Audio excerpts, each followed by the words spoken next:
Hey, some more packages arrived today, Hugo called out. What's in them? I asked. Oh, just some fishing gear. A colleague at work invited me to go fishing, so I bought some new stuff.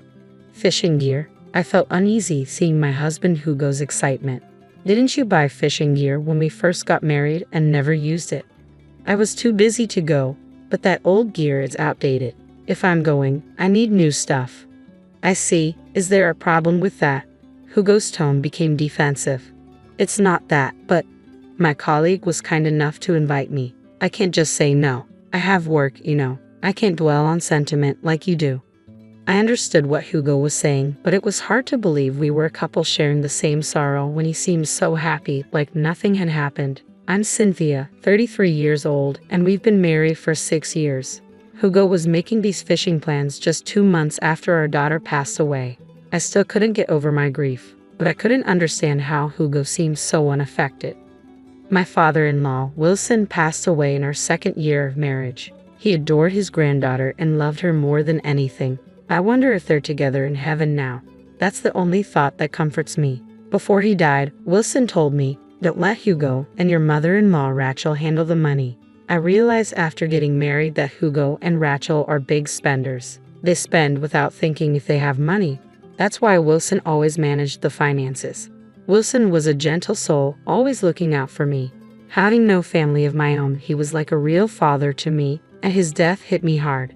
Our daughter, Laura, was born a year after our marriage. She was such a bright and cheerful girl, always bringing light into our lives. Mom, everyone's so jealous of my packed lunch. I bet it's the best in preschool. Then Mom will have to try even harder. Mom, can I ask for a little favor? What is it? Can you make more food for my next packed lunch? I want to eat more. Can you eat that much? I won't leave any, I promise. Okay, I'll do it. The following month, Laura's preschool teacher quietly told me something. There was a child in class who never had a mom and whose dad was too busy with work to make a packed lunch, always bringing just a supermarket sandwich and an apple. Laura had been sharing her packed lunch with this child. Laura's packed lunch is more than I can eat, so please help me eat it, she would say, splitting it in half. Hearing this, I was so proud of Laura. Such a kind and wonderful child. Every expression of Laura's, her angry face, her crying face, and her brightest smiles, were all treasures to me. And then one day, that treasure was suddenly gone. The night before, Laura went to bed as usual, just a bit earlier than normal. I'm sleepy, she said, but I just thought she was tired from preschool. After watching Laura start to breathe softly in her sleep, I left the bed. Usually Laura and I sleep together. After Laura fell asleep, I cleaned up dinner, took a shower after Rachel did, finished cleaning the shower room, and by the time I returned to the bedroom, it was almost midnight. Hugo was away on a business trip that night. Laura was lying quietly in bed. I thought she was sleeping well, but as I was about to get into bed, I noticed something was wrong. I couldn't hear Laura's breathing. What? I reached out to touch Laura's cheek. It was noticeably colder than usual. Laura, what's wrong? Laura was completely unresponsive. I couldn't understand what was happening, but I knew I had to call an ambulance. I jumped in with Laura, clutching her cold hand. As soon as the paramedics saw her, I noticed a grim expression on their faces. One of them began as they rushed her to the hospital. Laura, you'll be okay, right? You'll get better once we're at the hospital, right? I repeated these words to myself, desperately hoping they were true. But when we arrived, the first thing the doctor said was, I'm terribly sorry, but she's already gone.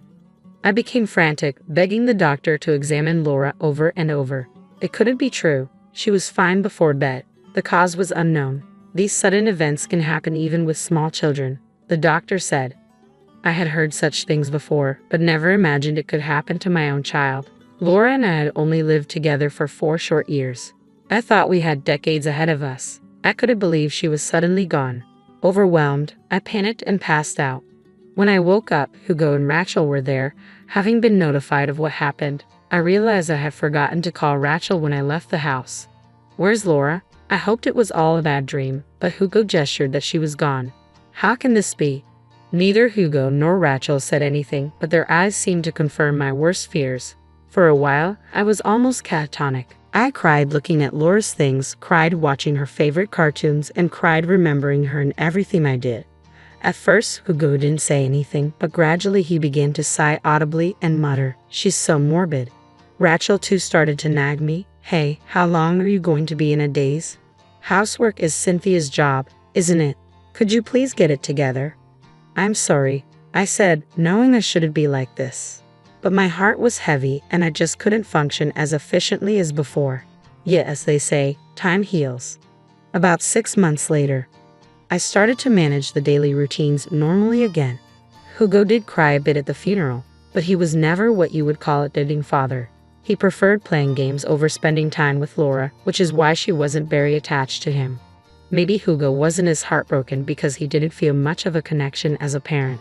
But who else will mourn for Laura, our daughter who only lived for 4 years, if not her parents? About a month after Laura's death, Hugo returned to his usual spendthrift self, enjoying shopping and browsing the web. When Laura died, both Hugo and Rachel looked at me as if it was my fault, like they were silently blaming me. But they didn't say anything, probably because they weren't as heartbroken about her absence as I was. I didn't expect them to grieve the same way, but I wish Hugo, as a parent who lost a child, would have been more supportive. Rachel, on the other hand, went back to her routine within a week. She resumed shopping, going out with friends, and laughing as if Laura had never existed. When Laura was born, Rachel frowned upon seeing her face. "She looks more like Cynthia than Hugo. We can't expect much from her future," she would say. She often ignored Laura and seemed reluctant to interact with her, probably not feeling any special affection. She didn't shed a tear at the funeral. Their attitudes have always been a point of contention for me. Almost a year passed since Laura's death, and seeing Hugo and Rachel happily shopping, I felt an indescribable frustration. They never talked to Laura's picture. How could they act so normally? It seemed like we couldn't understand each other at all. Then one day, Hugo and Rachel suggested we go out together. "Where are we going?" I asked. "How about somewhere with fresh air to change our mood?" Hugo suggested. "Cynthia, you've been just going between home and the supermarket since Laura passed. That's why you're so down." "I've been worried about you too, Cynthia," Rachel added. "You've been so down." "Worried, you, Rachel?" "Of course. Cynthia is the wife of our dear son. I've been trying hard for your sake." I couldn't fully believe that, but a part of me felt a little happy to hear it. "How about hiking for a change?" Hugo continued. "Going somewhere with fresh air might lift your spirits. I want you to feel a bit better."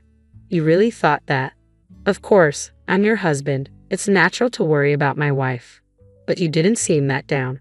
"I was holding it together. If I got down too, the house would become too gloomy. So let's go hiking." I wondered if they really cared, but it was hard to believe.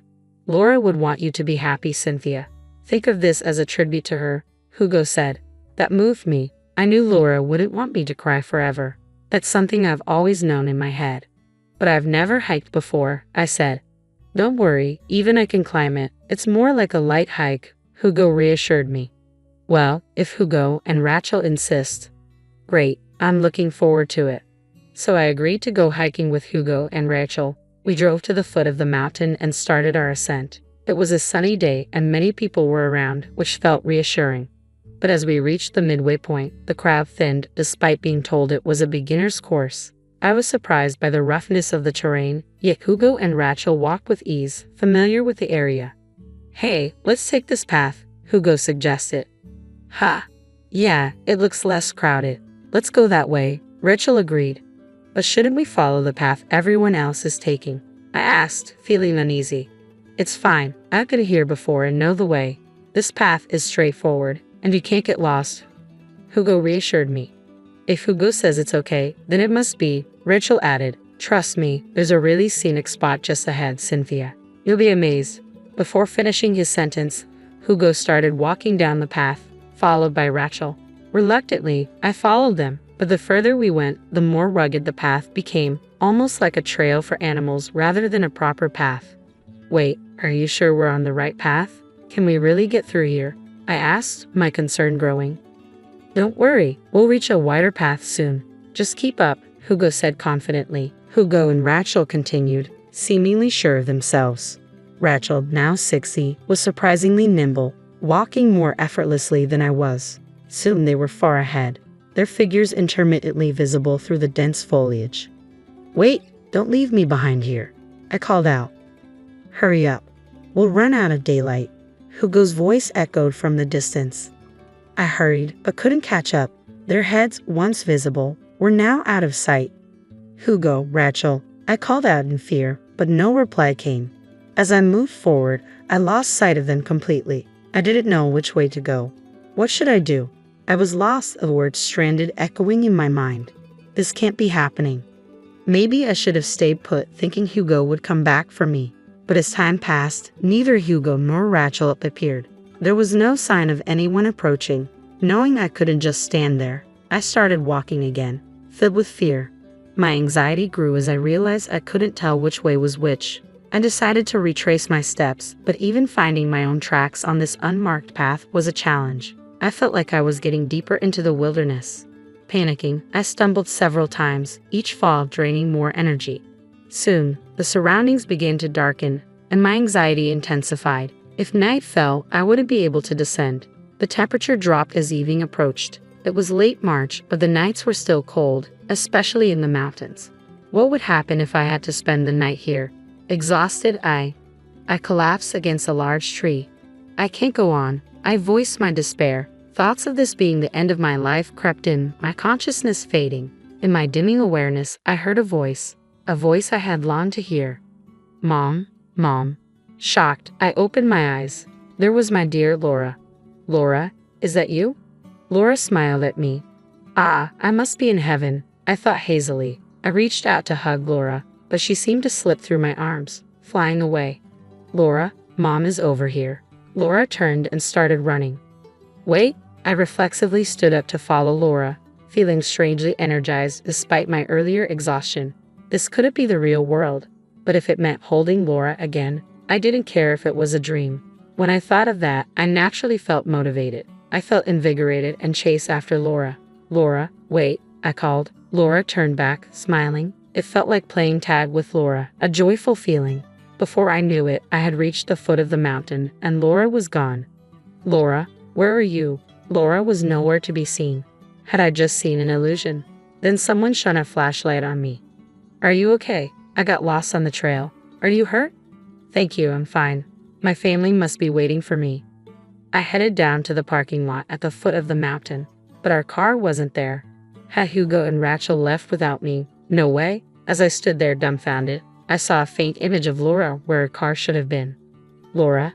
I ran towards her, but my body passed right through. I couldn't embrace her. Laura looked sad, as if she wanted to tell me something. I felt she had a message for me. Then I realized something was very wrong. If we had been separated, they would have reported me missing. The area should have been in an uproar, but no one seemed to be looking for me. The parking lot was silent and deserted. Did Hugo and Rachel not even try to find me? What does this mean? Laura must have appeared to show me this. I went to the station and took a train home. I noticed people staring at me curiously, but I was too preoccupied to care. I quietly opened the door and peeked inside. I could hear Hugo and Rachel's voices, unnaturally cheerful. I sneaked into the next room and observed them through a gap in the sliding door. They were drinking and laughing, unconcerned that I hadn't returned. We did it. No more of her depressing face, Hugo said. Wonder how she's doing now, shivering in the mountains. Just thinking about it makes me laugh. Cynthia is so slow, she'll never make it back, Rachel added. It's going to be extra cold tonight. Imagine her alone and cold out there. We'll tell people she ran off with another man, then file a missing person report. When will we get the insurance money? Hugo asked. It'll take a few years before she's declared legally missing. If only her body was found, we'd get it faster. Let's say she called from the mountain. Then they'll find her sooner. My son is so clever, Rachel praised. Hearing this, I trembled with anger. I couldn't believe they had planned this. I listened to their conversation, unnoticed. I was a fool to ever think of them as family. Make sure to cry at the funeral, Hugo said. You didn't shed a tear for Laura. Well, I wasn't sad. Laura wasn't cute. She looked just like Cynthia. Rachel replied, I never wanted kids. They're just annoying. Hearing this, I burst open the sliding door. Hugo and Rachel looked at me in surprise, their expressions frozen in shock. Hugo backed up against the wall while Rachel covered her head with a throw. I realized I must have looked like a ghost covered in mud, with torn clothes and scratches. I decided to play along. I'll haunt you. I declared, my voice echoing through the room. They shivered in fear. It wasn't me. Blame Hugo, Rachel yelled.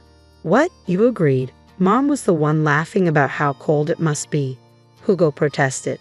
It's not my fault. Haunt her. Hugo pleaded. Hugo, selling out your own mother. What if I get haunted? Rachel said, terrified. I'm sorry. I'm sorry. Please go to heaven. They begged, beyond reason. They must have really thought they had sent me to the afterlife. I'm still very much alive, I said, lifting my foot to show them. They looked utterly bewildered. What was your plan, leaving me in the middle of the mountains? I just wanted to fulfill your wish, Hugo stammered. You wanted to see Laura, right? I thought I'd send you to her. It was out of kindness. I was speechless. Did they really think that excuse would hold up? I heard your entire conversation, I informed them. Their faces turned even paler. Of course, I'll be divorcing Hugo. I can't stay here, not with my life on the line. Too bad you won't get the insurance money. I recorded your conversation. I'm taking it to the police. What? I'll consult a lawyer and you'll face the consequences. Cynthia's fine, right? We didn't commit any crime. I won't let this go unpunished. Perhaps it was seeing Laura that gave me strength or knowing their evil intentions, but I felt a newfound power within me. I wasn't going to lose. Rachel, still unable to believe I was alive, peeked out from under her throw at Hugo, and me, still trembling. On the contrary, I wanted to ask myself, do I look that much like a ghost? I didn't bother with their stunned faces and began gathering my belongings to leave the house. I had no destination in mind but managed to find a no-frills hotel. I was grateful for the savings I had hidden before marriage. Hugo and Rachel didn't know I had savings. They would have demanded it if they did. The next day, I visited the police and a lawyer's office. Abandoning a healthy adult in the mountains might not constitute abandonment, but intentionally leaving someone in a dangerous place was illegal. Some punishment was inevitable. My lawyer said I could claim damages for emotional distress. My recording of their conversation led to their arrest for fraud and assault, resulting in a criminal sentence. The divorce was finalized and I claimed compensation and damages.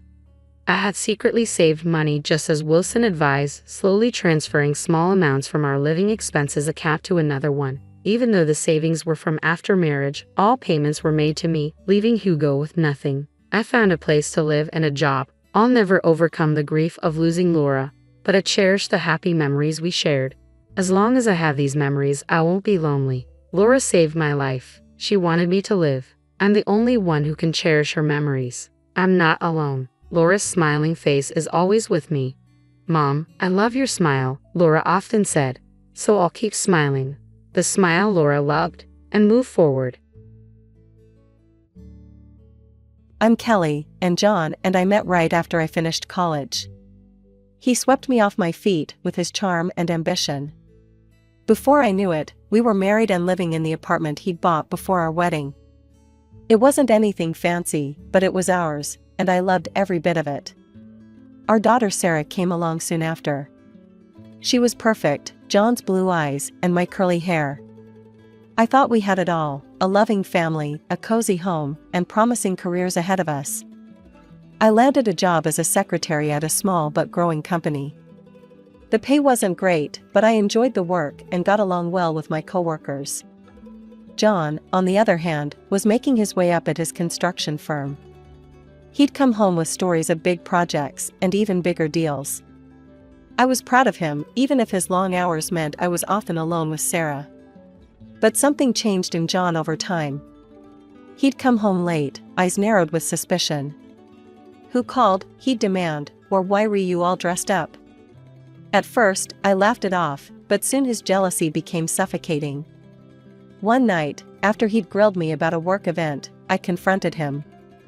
You think I'm cheating? With who, John? The mailman? He didn't crack a smile. Don't play dumb, Kelly. I see how men look at you. And that boss of yours is happily married with 3 kids, I cut him off. For God's sake, John, I'm your wife. I love you. But my words fell on deaf ears. The arguments became more frequent, each one chipping away at our marriage. I was faithful, always had been, always would be. But John's distrust was like a poison, seeping into every part of our lives. Through it all, Sarah remained blissfully unaware. At 10 years old, her world revolved around school, friends, and her iPad. I tried to shield her from our fights, but kids always know more than we think. The irony wasn't lost on me. John was the one always coming home late, always going on business trips. If anyone had reason to be suspicious, it was me. But I trusted him. I believed in our vows, in our love. Why couldn't he do the same? One night, after a particularly nasty fight, I found myself staring at the ceiling, unable to sleep. John's soft snores filled the room, but I felt miles away from him. How had we gotten here? When had love turned to suspicion, trust to accusation? I thought about leaving, about taking Sarah and starting over. But where would we go? What kind of life could I give her on a secretary's salary? And despite everything, I still loved John. I loved the man he used to be, the man I hoped he could be again. Just when I thought things couldn't get more complicated, life threw me another curveball. My mom, the rock I'd always leaned on, had a stroke. It hit out of nowhere, leaving us all reeling. Mom had always been the picture of health. After Dad died, she'd thrown herself into gardening and book clubs, determined to live life to the fullest. She lived in this gorgeous house in the fancy part of town, courtesy of Dad's life insurance and smart investments. I used to joke that she was living the life of a retired movie star. But that Tuesday morning changed everything. I got the call at work. Mom couldn't speak, couldn't move her left side. I rushed to the hospital, my heart in my throat. The next few weeks were a blur of hospitals, doctors, and terrifying medical jargon. I went to every top-notch clinic in the area, desperate for someone to tell me Mom would be okay. But the prognosis wasn't good. The stroke had left her bedridden, needing round-the-clock care. I was overwhelmed. How could I take care of Mom, manage my job, look after Sarah, and deal with John's jealousy all at once? It felt like drowning in slow motion. Then, out of the blue, John came up with an idea. "We should move into your mom's house," he said one night over dinner. I nearly choked on my pasta. "What?"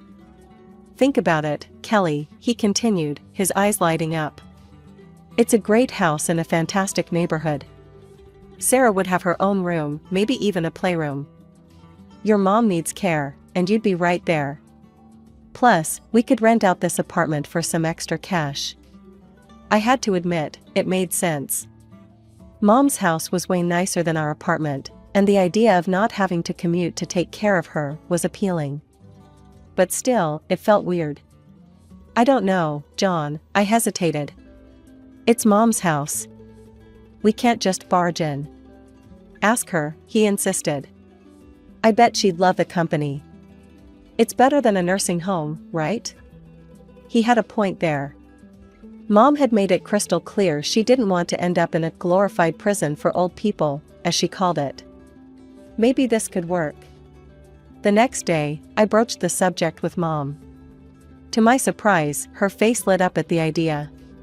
"Oh, Kelly," she said, her voice weak but excited. "I'd love that. This old house needs some life in it again." And just like that, it was decided. We were moving into Mom's house. As I started packing up our apartment, I couldn't shake the feeling that this was the beginning of something big. I just didn't know if it was something good or bad. John was over the moon about the move. He kept talking about the garden he'd plant, the man cave he'd set up in the basement. Even Sarah seemed excited about having a bigger room. The move to Mom's house brought a whole new set of challenges.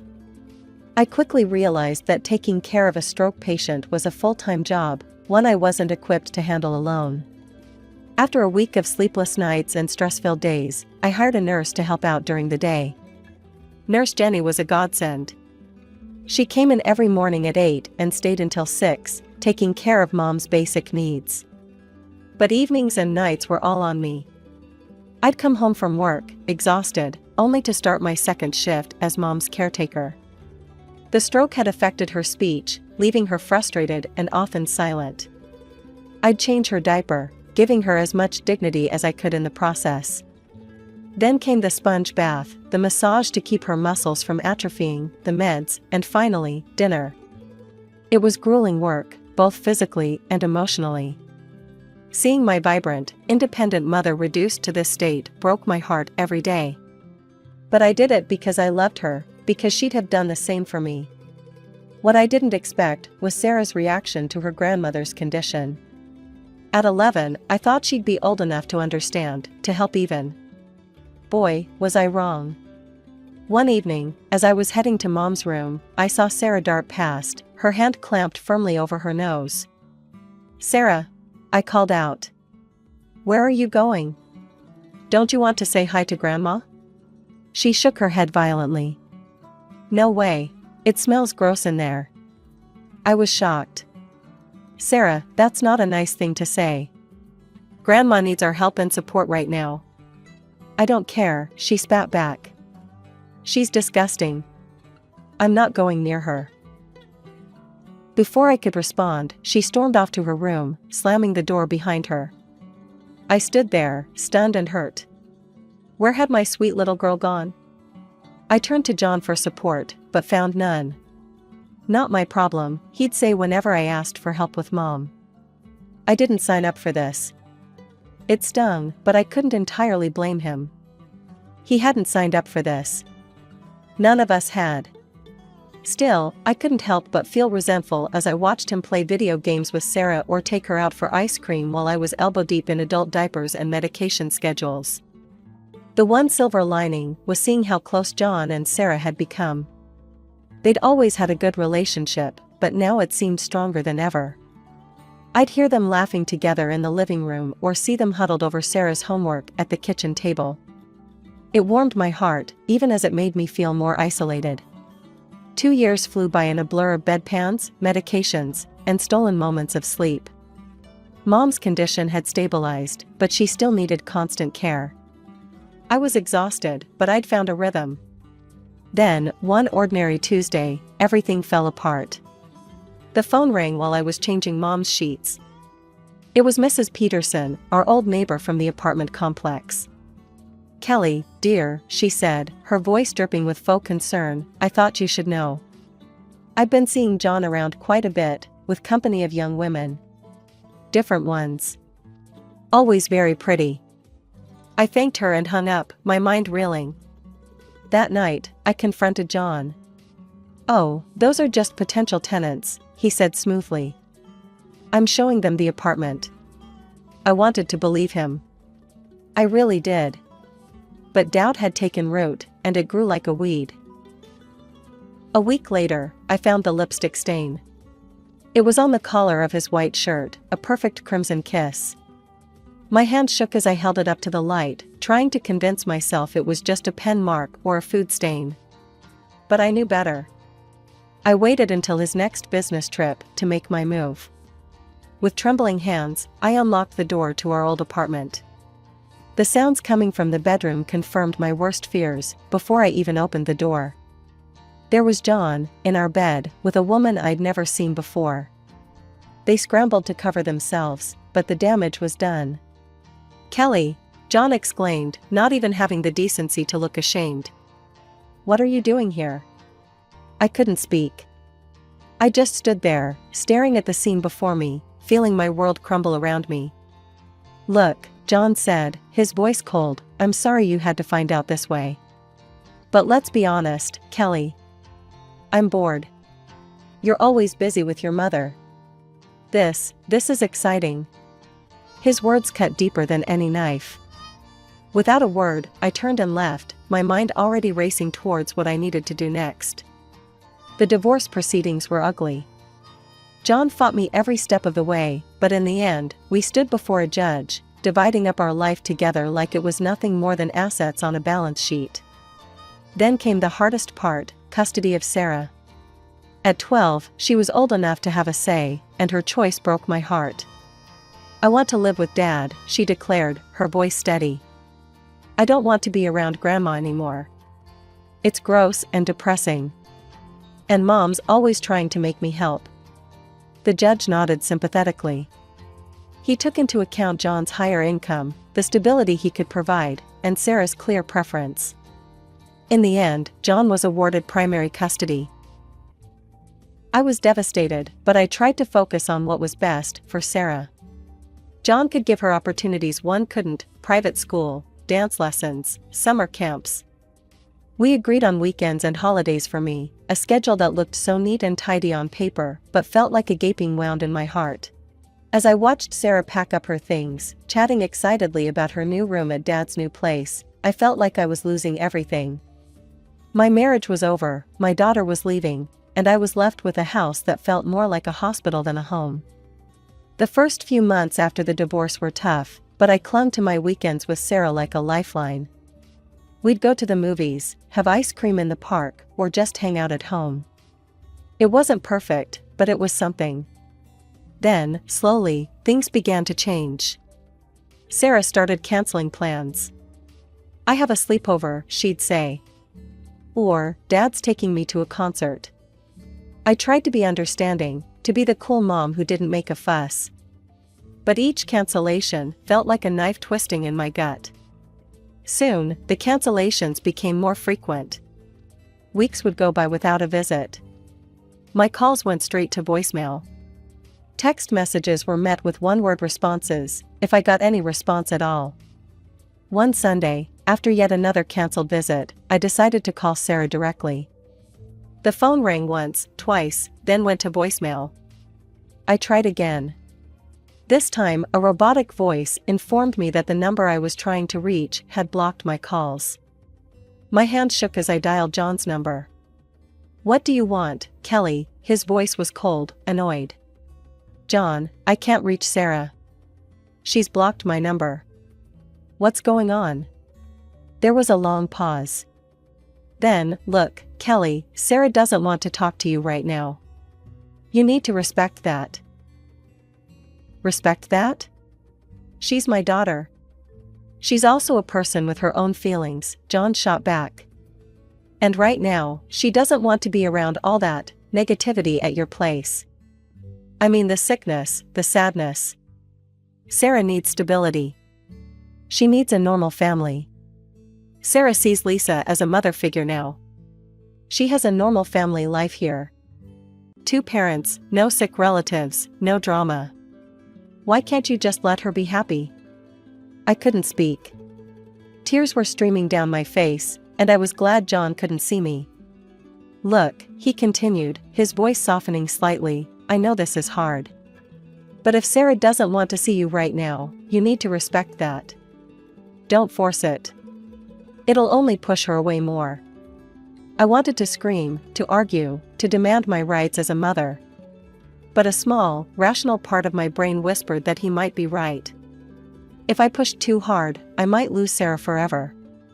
I sank to the floor, phone clutched to my chest, and sobbed. My little girl, my Sarah, didn't want me anymore. Someone else was being her mother, kissing her goodnight, helping with homework, sharing all the moments I was missing. Mom found me there hours later, still on the floor. She'd managed to shuffle over with her walker, her face creased with concern. "Kelly," she said, her voice stronger than it had been in months. "What's wrong, sweetheart?" I looked up at her, this woman who'd been my rock for so long, who I'd been taking care of for years. In that moment, our roles reversed again. I was the child, seeking comfort from my mother. "Oh, Mom," I cried, reaching for her hand. "I've lost her. I've lost my baby girl." Mom squeezed my hand, her touch still weak but full of love. "No, Kelly. You haven't lost her. She's just lost right now. She'll find her way back to you. You'll see." 14 years. It's amazing how time can fly by and drag on simultaneously. Mom's condition improved slightly over the years, she regained some mobility and speech, but caring for her remained a full-time job. When she passed away peacefully in her sleep, I felt a mixture of grief and, shamefully, relief. Suddenly, I found myself alone in this big, empty house. The silence was deafening. No more beeping medical equipment, no more schedules of medications and therapy sessions. just me, rattling around in rooms full of memories. Then, out of the blue, my phone rang. The number was unfamiliar, but the voice. I'd know it anywhere, even after all these years. "Mom? It's Sarah. I was hoping we could meet to talk." We arranged to meet at a cafe downtown. As I waited, my hands shaking around my coffee cup, I spotted a young woman entering. It took me a moment to realize it was Sarah. Gone was the gangly preteen I remembered. In her place stood a poised, beautiful young woman. "Hi, Mom," she said, sliding into the seat across from me. We made awkward small talk at first. She filled me in on her life, her job in marketing, her hobbies, her friends. Then she dropped the bombshell. "I'm getting married," she said, pulling an envelope from her purse. "Here's an invitation." My heart swelled with joy and a tinge of sadness. My little girl, getting married. And I'd missed so much. "Oh, Sarah, that's wonderful news. I'm so happy for you. Listen, if you need any help with the expenses." She cut me off abruptly. "Actually, Mom, that's kind of why I wanted to meet. I was hoping to talk about Grandma's inheritance. The house, her savings. I want them." I felt like I'd been slapped. "Excuse me?" "Look, Mom," she said, leaning forward. "That house is in a great area. It's worth a fortune. After the wedding, Jake and I want to live there. Start our family there." Anger bubbled up inside me. "Sarah, you haven't set foot in that house in over a decade. You said it disgusted you. You called it a tomb." She waved her hand dismissively. "I was a kid then. I've grown up. Times have changed. And let's face it, I'm Grandma's only grandchild. She would have wanted me to have it." I couldn't believe what I was hearing. "Wanted you to have it? Sarah, you didn't even come to her funeral. You didn't call, didn't write for years." "That's ancient history," she snapped. "The point is, that house should be mine. I deserve a comfortable life." "Deserve?" I was practically shaking with rage now. "You didn't lift a finger to help when Grandma was sick. I gave up my life to care for her. And now you think you deserve her house?" Sarah's face hardened. "Fine. If that's how you want to play it, I'll sue. I'll get what's rightfully mine." She stood up abruptly, snatching the wedding invitation from the table. "You know what? Forget it. You're not invited to the wedding. I don't need your negativity there. And I don't need your permission to take what's mine." As she stormed out of the cafe, I sat there, stunned. The daughter I'd loved, missed, and longed for all these years was gone. In her place was this stranger, cold and greedy. The days following that disastrous cafe meeting passed in a haze. I alternated between rage, grief, and a numbing emptiness. But as the dust settled, I realized something surprising. I felt relieved. The weight of hoping for reconciliation, of longing for a relationship with Sarah, had lifted. In its place was a strange sort of peace. I didn't attend Sarah's wedding. I didn't send a gift or a card. Instead, I spent that day volunteering at a local animal shelter, finding comfort in the unconditional love of abandoned pets who needed care. It felt fitting somehow. Curiosity got the better of me a few days later, and I found myself scrolling through Sarah's social media. There she was, radiant in white, smiling up at her new husband. For a moment, my heart clenched with the pain of what might have been. But then I saw it, a long, rambling post about her cruel mother who refused to attend her wedding, who withheld her rightful inheritance out of spite. I read it twice, marveling at the sheer audacity of her lies. Part of me wanted to comment, to set the record straight. But what would be the point? The people who mattered, the family who had seen me care for Mom all those years, knew the truth. As for everyone else? Well, their opinions of me based on a stranger's social media post were hardly my concern. A week later, my cousin Jeannie called. "Kelly, I thought you should know," she said, her voice a mix of anger and concern. "Sarah's been talking about suing you for your mom's estate." I sighed, unsurprised. Let her try. That's just it, Jeannie continued. Apparently, she talked to a lawyer. He told her she doesn't have a leg to stand on. Your mom left everything to you, clear as day. I couldn't help but chuckle. Of course Mom had taken care of that. She'd always been the practical one. Thanks for letting me know, Jeannie, I said. But honestly, I don't care what Sarah does anymore. She's made her choices. There was a pause on the other end of the line. Then, I'm proud of you, Kelly. After everything you've been through, you deserve some peace. As I hung up the phone, I looked around the house, Mom's house, now my house. Every corner held memories, some painful, some beautiful. But for the first time in years, I felt like I could breathe here. I walked to the window, looking out at the garden Mom had loved so much. It had gotten a bit overgrown in recent years, but I could see its potential. Maybe it was time to bring some life back to it.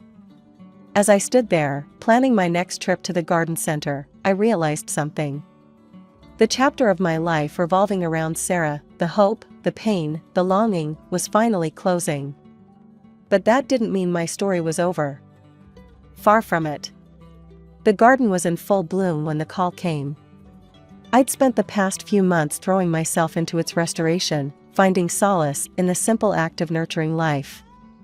The roses Mom had loved so much were just starting to open, their scent filling the air as I pruned the bushes. My phone buzzed in my pocket. Unknown number. I almost didn't answer, but something made me press the green button. Hello? Mom? Sarah's voice, thick with tears.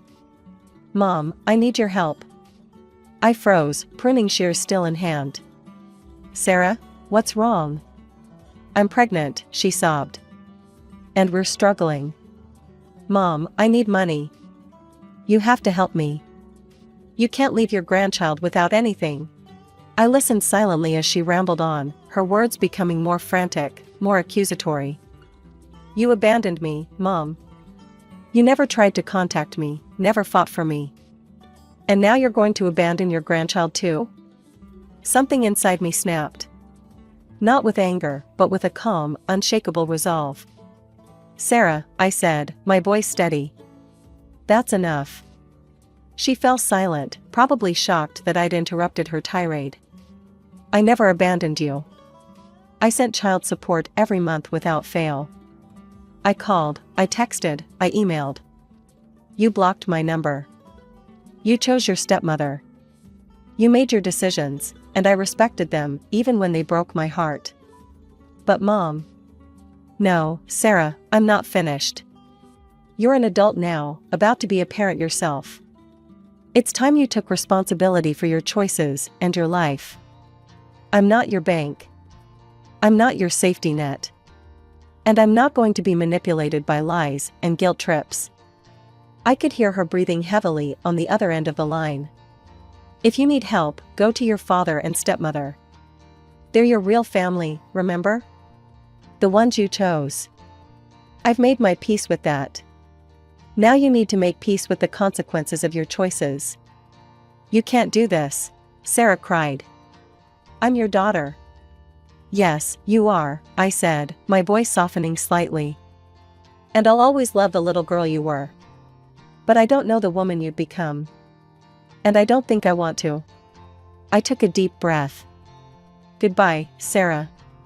I wish you and your child well. But please, don't contact me again. I ended the call before she could respond, my hand shaking slightly as I lowered the phone. For a moment, I stood there in the garden, surrounded by the blooming life I'd nurtured, feeling the weight of what had just happened. Then, slowly, I felt it lift. The last ties binding me to a painful past had been cut. The last what-ifs laid to rest. I looked around at the garden, at the house beyond. This was my life now. Not defined by loss or regret, but by the choices I made going forward. I picked up my pruning shears and turned back to the rosebush. There was still work to be done, still beauty to cultivate. And for the first time in longer than I could remember, I felt truly, completely free. I'm Cameron, and I grew up in the shadow of a star. That star was my older sister, Lily. Our house was always filled with people, aunts, uncles, cousins, you name it. They'd pour into our backyard like ants to a picnic, drawn by the promise of my mom's famous barbecue and the chance to see Lily perform. Our backyard was like a stage, with its neatly trimmed lawn and the big oak tree that provided the perfect backdrop. Dad would fire up the grill, the smell of charcoal and sizzling meat filling the air, while Mom bustled around, making sure everyone had a drink in hand. "Lily, sweetie," Aunt Marge would call out, her voice cutting through the chatter. "Why don't you give us a little song?" And just like that, all eyes would turn to my sister. Lily would hop onto a chair, her golden curls bouncing, a mischievous glint in her eye. She'd clear her throat dramatically, and then, magic. "My heart will go on and on," she'd warble, doing her best Celine Dion impression. The adults would go wild, clapping and cheering like they were at a real concert. Mom and Dad would beam with pride, Dad often wiping a tear from his eye. Meanwhile, I'd be off to the side, trying to blend in with the bushes. It's not that I didn't want to join in, but every time I opened my mouth to sing, it sounded like a cat being strangled. And poetry? Forget about it. The words would tangle on my tongue, leaving me red-faced and stammering. I've heard my relatives whisper that I'm so unlike my sister. It wasn't just the relatives. Mom and Dad made it clear who the star of the family was. While Lily got shuttled from dance classes to singing lessons to art workshops, I was left to my own devices. Not that I minded much. I found solace in the dusty old books that lined our shelves. The only person who seemed to get me was Great Aunt Maggie. She'd find me hiding behind the garage or up in the treehouse, nose buried in a book. "What adventure are you on today, Cameron?" she'd ask, settling down beside me. I'd look up, grateful for the interruption. "Oh, just reading about ancient Egypt," I'd say, showing her the cover of my latest find. Maggie would nod, her eyes twinkling. "You've got a good head on your shoulders, girl. Don't let anyone tell you different." Those moments with Maggie were like a balm to my soul. She didn't expect me to perform or be anyone other than who I was. With her, I could just be Cameron, the quiet, bookish girl who preferred the company of paper and ink to the chaos of family gatherings. But as much as I cherished those moments, they couldn't erase the sting of being the forgotten child. Every time Lily mastered a new song or won another award, my parents would shower her with praise and gifts. New clothes, the latest gadgets, you name it, Lily got it. And me? I got hand-me-downs and sighs of exasperation. School became my sanctuary. While I wasn't exactly Miss Popularity, I found my groove in the classroom.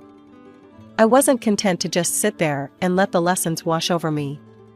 No, I was determined to understand every single thing the teachers said. "Mrs. Thompson," I'd say after class, my voice quiet but steady, "could you explain that bit about mitosis again?" I didn't quite get it. She'd smile, obviously pleased by my interest. "Of course, Cameron. Why don't we go over it together?" If a teacher couldn't spare the time, I'd ask for book recommendations. Soon, my backpack was always bulging with extra reading material. I'd stay up late, poring over those books, determined to master every subject. All that hard work paid off. By the time I hit high school, I was top of my class. For once in my life, I was the best at something. I even made a few friends, other bookworms, who didn't mind my quiet ways. As graduation approached, our house became Lily Central. Mom was constantly helping her put together her portfolio for the advertising and PR program at some fancy college. "Oh, honey, this campaign idea is perfect," Mom would gush, looking at Lily's work. "You're so talented." I'd roll my eyes and retreat to my room, burying myself in my studies. But one night, during yet another family dinner devoted to Lily's college plans, something in me snapped. "I'm going to college too," I blurted out. "I want to study management." The silence that followed was deafening. Then, to my shock and hurt, they all burst out laughing. Oh, sweetie, Mom said, wiping tears of mirth from her eyes. We don't have money for that. You'll need to get a job after graduation. You're just not as gifted as your sister. I felt like I'd been slapped. But I'm the top student in my class, I stammered, my face burning with anger and embarrassment. I get straight A's. I stormed up to my room and came back with my report card, slamming it on the table. They all leaned in to look, their eyes widening in surprise. Well, I'll be damned, Dad muttered, scratching his head. When did this happen? It's been happening for years, I spat. Not that any of you ever noticed. Mom at least had the decency to look ashamed. Cameron, we had no idea. But Dad cut her off. Look, it doesn't change anything. We've spent all our savings on Lily's education. There's nothing left for you, Cameron. I'm sorry, but that's just how it is. You'll go to work at my cousin Frank's restaurant after graduation. I turned and ran, ignoring their calls. I sprinted up the stairs, into my room, slamming the door so hard the walls shook. As I collapsed onto my bed, sobs racking my body, I felt something inside me harden. Fine, I thought, my hands clenching into fists. If they won't help me, I'll find another way. I'll show them all what Cameron can do. The next few months were a blur. Lily headed off to college, her departure marked by tearful goodbyes and proud parental embraces. Meanwhile, I threw myself into my studies with renewed vigor, determined to graduate at the top of my class. During this time, I found myself spending more and more time with Great Aunt Maggie. Her small, cozy house became my refuge from the tension at home. One afternoon, as we sat in her sunlit kitchen sipping tea, she asked the question I'd been dreading. So, Cameron, she said, her kind eyes fixed on me, what are your plans after graduation? I stared into my teacup, fighting back tears. I don't know, Aunt Maggie. Mom and Dad won't help me with college. They say there's no money left after paying for Lily's education. Maggie was quiet for a moment, then reached across the table and squeezed my hand. Cameron, dear, I've got some savings, I'd like to give them to you. For college. You're smart as a whip, and I'll be damned if I let that brain of yours go to waste. The reality of her words hit me like a tidal wave. I burst into tears, overwhelmed by her generosity and the sudden realization that my dreams weren't dead after all. Thank you, I sobbed, throwing my arms around her. Thank you so much, Aunt Maggie. The months flew by, and before I knew it, I was walking across the stage at graduation, diploma in hand. As I scanned the crowd, I saw Aunt Maggie beaming at me. My parents were there too, looking proud but uncomfortable. That evening, as I pored over college brochures, Mom walked in. Cameron, honey, she said, her voice syrupy sweet, your father's cousin Frank called. He's got a waitressing job for you at his restaurant. Isn't that exciting? I took a deep breath. Actually, Mom, I won't be needing that job. I'm going to college. Dad appeared in the doorway, frowning. And how exactly do you plan to pay for that? Aunt Maggie is helping me, I said, my chin held high. She's giving me her savings for tuition. The shocked silence that followed was almost comical.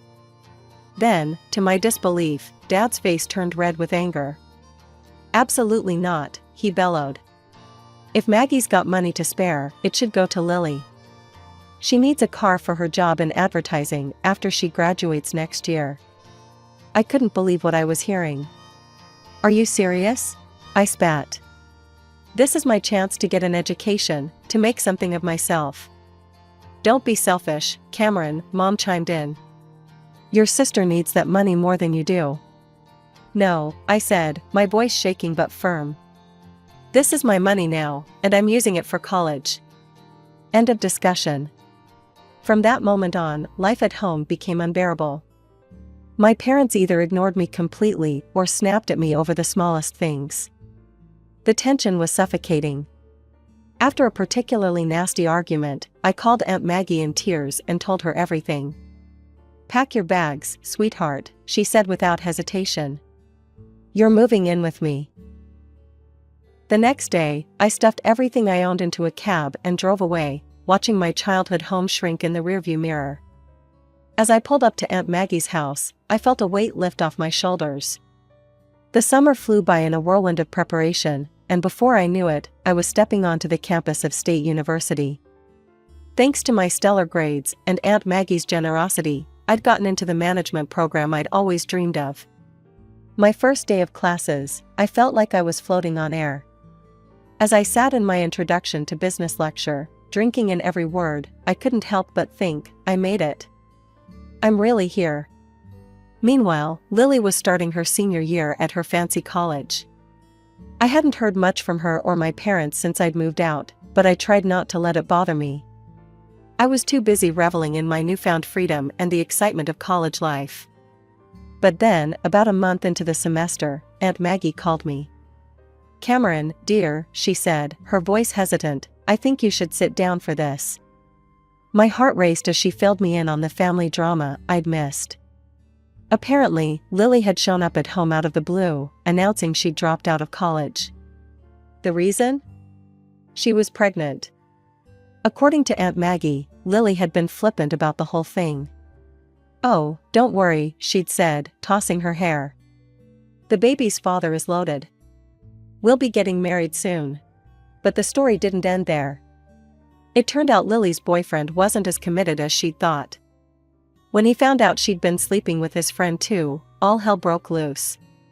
"Now they don't even know who the father is," Aunt Maggie sighed. I sat there, phone pressed to my ear, trying to process it all. Part of me felt a twisted sense of satisfaction, the golden child had fallen from her pedestal. But mostly, I just felt sad for Lily and the mess she'd gotten herself into. The saga continued over the next few months. Aunt Maggie kept me updated on all the gossip from the family gatherings I no longer attended. When Lily's baby was born, a DNA test confirmed her boyfriend was indeed the father. But instead of the fairy tale wedding Lily had envisioned, he simply agreed to pay child support. The final blow came when Lily, desperate for work, took a job as a waitress at Uncle Frank's restaurant, the very job my parents had tried to foist on me. As I hung up the phone, I felt a whirlwind of emotions.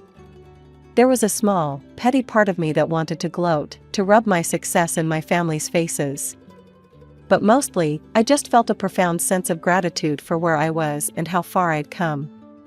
For years flew by in a blur of lectures, exams, and late-night study sessions. Before I knew it, I was walking across the stage at graduation, my hard-earned management degree clutched tightly in my hand.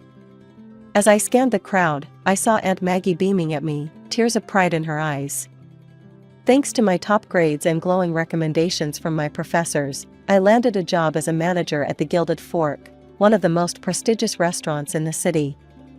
The salary was more than I'd ever dreamed of, and for the first time in my life, I felt truly successful. With my first paycheck, I knew exactly what I wanted to do. I marched into the electronics store and bought the latest smartphone for Aunt Maggie. Her face lit up when I presented it to her. "Oh, Cameron," she gasped, turning the sleek device over in her hands. "This is too much." I grinned, already pulling out my own phone. "Not at all. Now, let me show you how to use it." Over the next few weeks, I taught Aunt Maggie the ins and outs of social media. She took to it like a duck to water, especially loving Facebook's video feature. Soon, her page was filled with clips of her garden, her cat, and her infamous apple pie in various stages of creation. I'd watch her videos during my lunch breaks, always making sure to leave a comment or a like. It was our way of staying connected, even when work kept me busy. One day, as I was preparing for the dinner rush, my phone buzzed. I glanced at it, surprised to see my mother's name on the screen. We hadn't spoken in years. "Cameron?" Her voice was hesitant. We were hoping you might come over to talk." After a long pause, I agreed. That Sunday, I found myself standing on the porch of my childhood home, my hand hovering over the doorbell. Before I could press it, the door swung open. "Cameron!" My mother pulled me into a tight hug. "Oh, sweetie, it's so good to see you." Inside, I found my father, Lily, and a toddler I assumed was my niece. The atmosphere was tense, but not hostile like I'd feared. "You look good, kiddo," Dad said, his voice gruff but warm. "We hear you're doing well for yourself." I nodded, still wary. "I am. I'm a manager at the Gilded Fork now." Their eyes widened at the name of the restaurant. Mom cleared her throat. That's wonderful, dear. Actually, that's part of why we wanted to talk to you."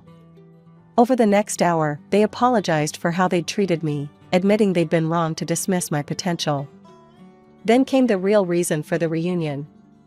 "Cameron," Mom said, glancing at Lily, we were wondering if you might be able to help Lily get a job at your restaurant?" I looked at my sister, bouncing her daughter on her knee. She wouldn't meet my eyes. "I'll see what I can do," I said finally. "No promises, but I'll ask." True to my word, I spoke to Mr. Reeves, the restaurant owner, about Lily. To my surprise, he agreed to give her a shot as an administrator. Lily started the following week. I watched her closely, half expecting her to fail or cause drama. But to my shock, she excelled. She was punctual, efficient, and the customers loved her charm. As the weeks passed, I found myself relaxing around her. We weren't best friends by any means, but we developed a cordial working relationship. Just when I thought I had everything figured out, the universe decided to throw me another curveball, this time a positive one. Mr. Reeves called me into his office one day. My heart raced, wondering if I'd done something wrong. Instead, he grinned at me and said, "Cameron, how would you like to help me expand the business?" Before I knew it, I was overseeing the opening of not one, but 3 new restaurants. My days became a whirlwind of staff meetings, menu tastings, and number crunching. It was exhausting, exhilarating, and everything I'd ever dreamed of. The promotion came with a significant pay bump, and suddenly, I found myself with more money than I knew what to do with. That's when the calls from my parents started. At first, it was just small things. "The roof is leaking," Mom would say, her voice hesitant. "We were wondering if you might be able to help out a little." I was surprised at how good it felt to say yes, to be able to solve their problems with a simple transfer of funds. It started with the roof, then it was a new water heater, and before long, I was funding a complete home renovation. As their financial situation improved, thanks to my monthly allowance, the infamous family parties started up again. But this time, when I attended, things were different. "Have you heard about Cameron's latest project?" Mom would gush to the relatives. "She's opening a new restaurant downtown. We're so proud of her." I'd catch Lily's eye across the room, and she'd give me a small smile. She was doing well too, having been promoted to head administrator at the Gilded Fork. "My girls," Dad would say, an arm around each of us. Both of them making their old man proud. Part of me wanted to be bitter, to remind them of how they'd treated me before. But a larger part reveled in the warmth of their approval, something I'd craved for so long. As I drove home that night, I felt a sense of contentment wash over me. Finally, after all these years, I had what I'd always wanted, success in my career and the love and appreciation of my family. I was the golden child now, but better than that, I was my own woman, standing on my own 2 feet. It was a lazy Sunday afternoon when my world came crashing down around me. I was scrolling through Facebook, sipping my coffee, when I saw that Aunt Maggie had posted a new video. It was from one of the family gatherings I'd missed due to work commitments. Smiling, I clicked play, expecting to see the usual scenes of laughter and merriment. What I saw instead made my blood run cold. There, in living color, were my parents, their faces flushed with alcohol and self-righteousness. Mom was gesticulating wildly, her voice slurred but unmistakable. And Cameron, that ungrateful little freeloader, she was saying, "She barely gives us anything. We're not made of money, you know." Dad chimed in, his face red. "That's right. We're doing just fine, thanks to our Lily. She's the one keeping that fancy restaurant afloat. Cameron just rides on her coattails." The video continued, with various relatives nodding along, some even adding their own criticisms. Lily sat in the corner, looking uncomfortable but not contradicting them. As the video ended, I sat there, stunned. How could they? After everything I'd done for them, all the money I'd given them, how could they turn around and say such awful, untrue things? With shaking hands, I scrolled down to the comments. There, I saw a stream of messages from my parents. Maggie, delete this video right now. You had no right to post this. Take it down immediately. But Aunt Maggie's response made me burst into tears. I don't know how to delete videos, and even if I did, I wouldn't. It's time everyone saw the truth about how you treat Cameron. She's the one supporting you, and this is how you repay her kindness? Shame on you both. I sat there for what felt like hours, replaying the video, reading and rereading the comments. The betrayal cut deep, reopening wounds I thought had long since healed. Finally, I picked up my phone and dialed Aunt Maggie's number. "Oh, Cameron, dear," she said when she answered, her voice full of sympathy. "I take it you've seen the video?" "Yeah," I croaked, my voice raw from crying. "I can't believe it, Aunt Maggie. How could they?" I could hear the anger in her voice as she replied, "They've always been like this, Cameron. You just haven't been around to see it. I'm sorry you had to find out this way, but maybe it's for the best. You deserve to know the truth." We talked for hours, Aunt Maggie comforting me as I cycled through shock, anger, and grief. As night fell, I made a decision. "I'm cutting them off," I told Aunt Maggie, my voice firm despite the pain in my heart. "No more money, no more help. They made their bed, now they can lie in it." The days following the video revelation were some of the hardest of my life. My phone buzzed constantly with messages and calls from my parents, but I couldn't bring myself to answer. Their words, so cruel and untrue, played on a loop in my mind. Finally, after a week of silence, I sent them a brief, cold text. "I've seen the video. I know what you really think of me. Don't contact me again. The money stops now." Their responses came flooding in immediately. At first, they were apologetic. "Cameron, sweetie, we're so sorry. We didn't mean any of it. Please forgive us." But as the days passed and I maintained my silence, their tune changed. "We're your parents. You owe us." Each message twisted the knife deeper, but I stood firm. I'd given them chance after chance, and they'd thrown it all back in my face. It was time to break the cycle. Lily, surprisingly, stayed out of it. At work, she was the model employee, efficient and professional. If she harbored any resentment over the loss of our parents' financial support, she didn't show it. Our interactions remained cordial but distant. "I'm not taking sides," she told me one day after a staff meeting. "It's between you and them." I nodded, appreciating her neutrality even if part of me wished she'd stand up for me. But I understood. She had her own child to think about now. As the weeks turned into months, I found myself leaning heavily on Aunt Maggie. Our Sunday video calls became the highlight of my week. She'd regale me with stories from her garden or her latest baking adventure, providing a much-needed dose of normalcy in the chaos my life had become. "You're doing the right thing, Cameron," she'd assure me when doubts crept in. "Don't let them manipulate you anymore." To my surprise, other relatives began reaching out too. Cousin Sarah, who'd always been kind to me at family gatherings, sent me a heartfelt email. "I saw the video. I want you to know I think you're amazing, Cameron. What you've achieved, how you've helped everyone, you're an inspiration. Don't let anyone tell you otherwise." Uncle Bob, Dad's brother, called me out of the blue. "Kid, I've watched you grow up and become this incredible woman. Your parents are fools if they can't see how special you are. You've got family in your corner, remember that." These messages of support were like balm to my wounded heart. I realized that while I might have lost my parents, I'd gained a family who appreciated me for who I truly was. As the year drew to a close, Mr. Reeves called me into his office. I went in nervous, wondering if the family drama had somehow affected my work performance. Instead, he smiled broadly and said, "Cameron, I'm retiring next year. I want you to take over as CEO of the restaurant group." I stood there, shocked into silence. Finally, I managed to stammer out, Are you sure?" He nodded, his eyes twinkling. "I've never been more sure of anything in my life. You've earned this, Cameron. You're the reason this business has flourished. It's time you took the reins." As I left his office, my head spinning with possibilities, I realized something profound. The little girl who'd been overlooked and underestimated had grown into a woman who'd surpassed everyone's expectations, including her own.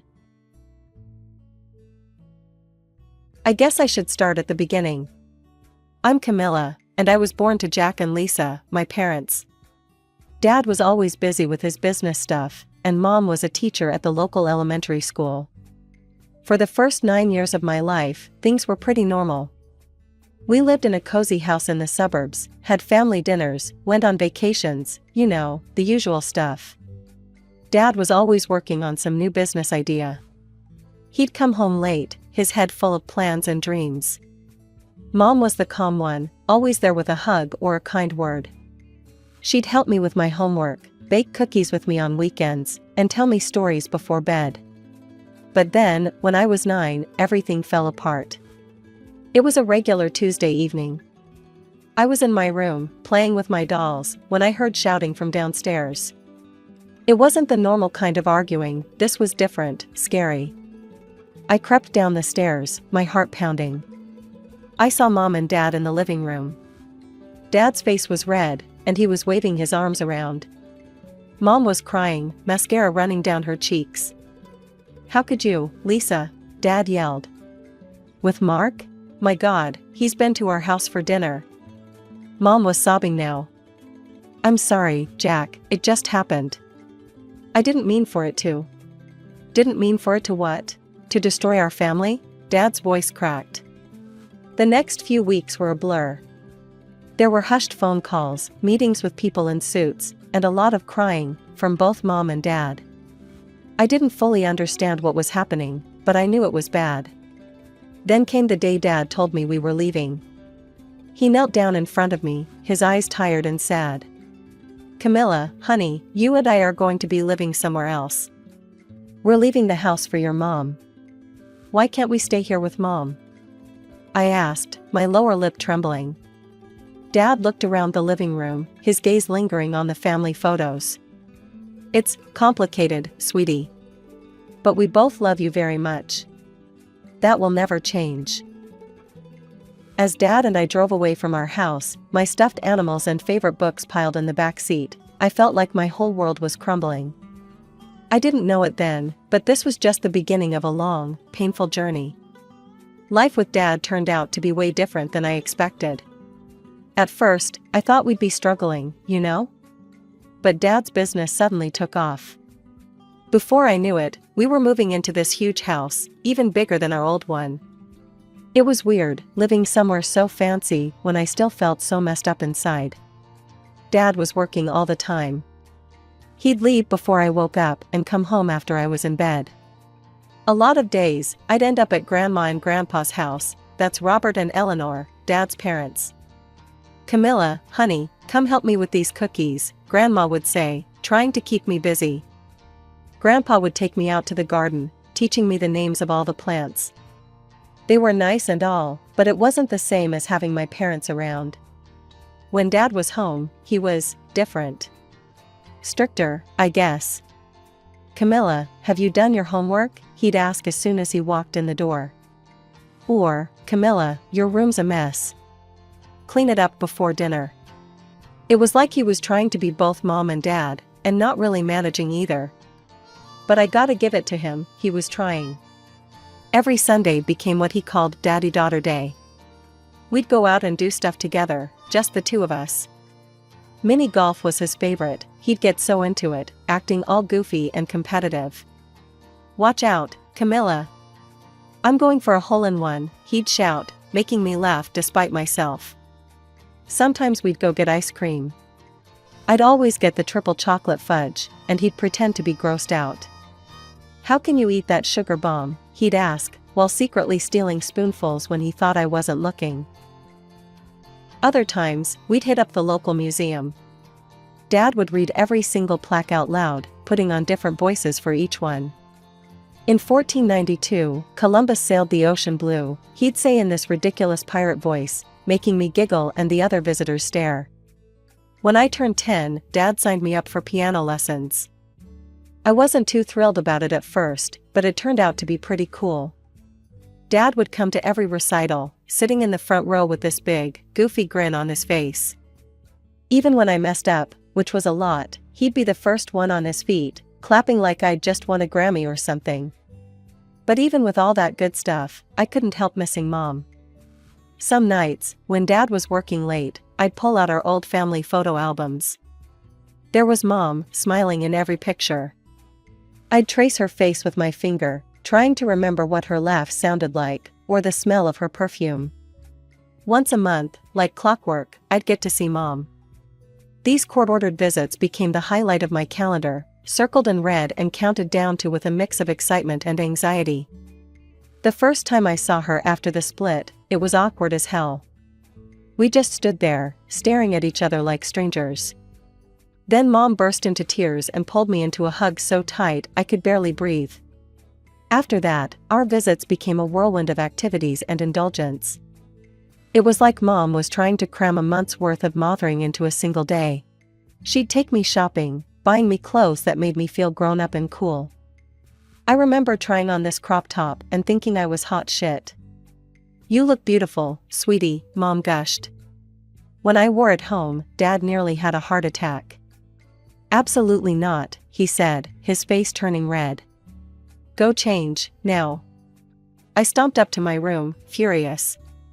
"Mom lets me wear it," I muttered. "Well, I'm not your mother," Dad shot back. The next visit, Mom took me to this fancy cafe. The kind of place with tiny sandwiches and waiters in bow ties.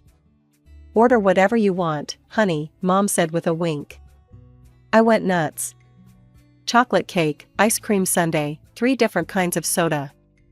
By the end, I was so hyped up on sugar I was practically vibrating. Dad wasn't thrilled when I came home bouncing off the walls. "What did she feed you?" he grumbled, watching me zoom around the living room. But the best visit was when Mom surprised me with a trip to Adventureland, the local amusement park.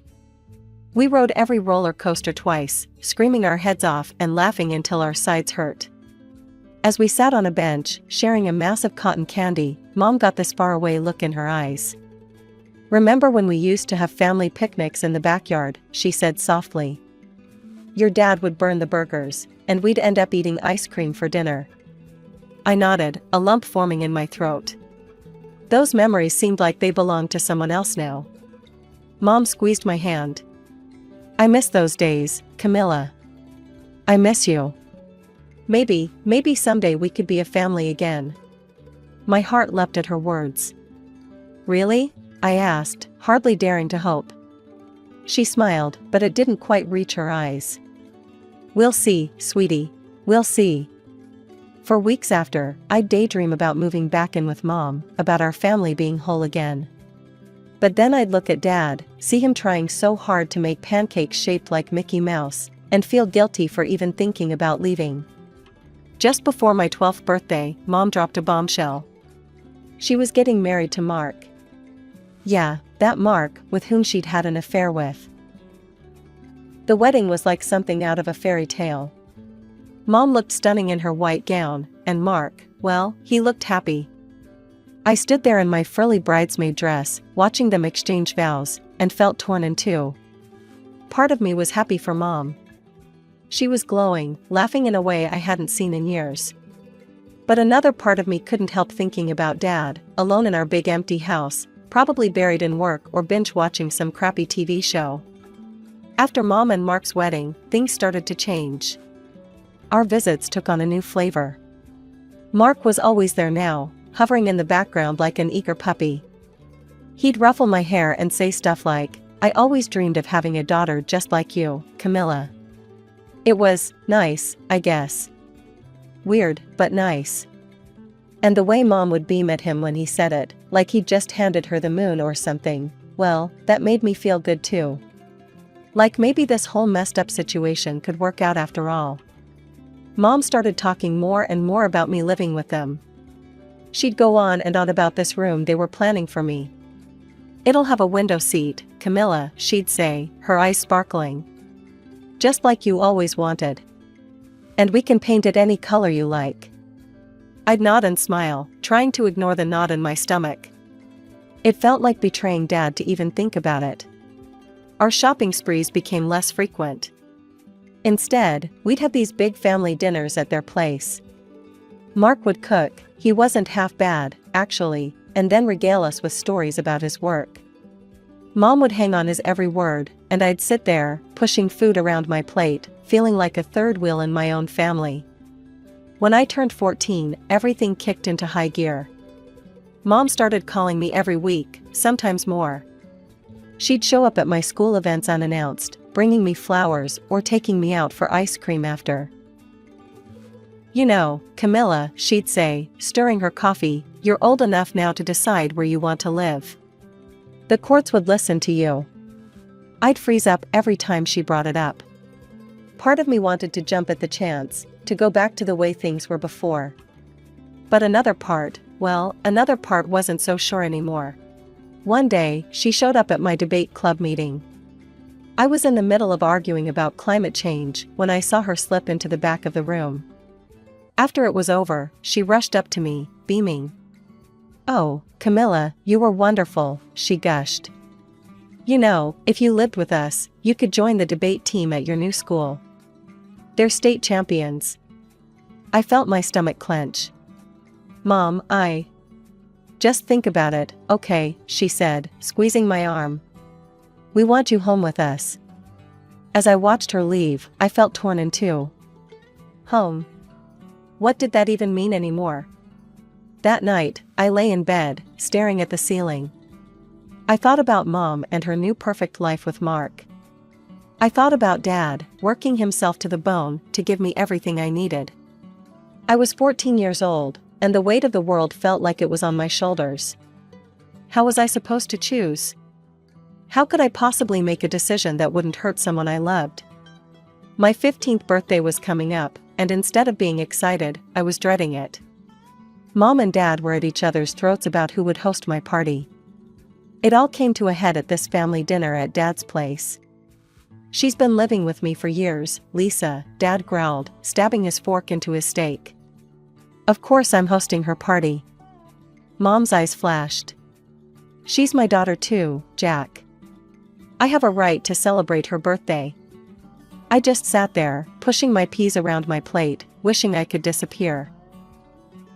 Then Mom dropped the bomb. "Camilla," she said, her voice suddenly soft, "you're old enough now to decide where you want to live. Who do you choose?" The room went dead silent. I could feel everyone's eyes on me, Mom's hopeful, Dad's hurt, Mark's expectant. My throat closed up. I couldn't breathe. "I want to live with Mom," I whispered, my voice barely audible. The look on Dad's face. God, I'll never forget it. It was like I'd reached into his chest and ripped out his heart. He just crumpled. Before I knew it, I was packing my bags. Mom and Mark were over the moon, helping me move my stuff into their place. Dad just stood in the doorway, watching, his eyes hollow. "You can come back anytime, Pumpkin," he said as I left. Anytime. The first few weeks at Mom and Mark's were like a dream. They took me shopping for my new room, letting me pick out this super expensive, trendy bedroom set.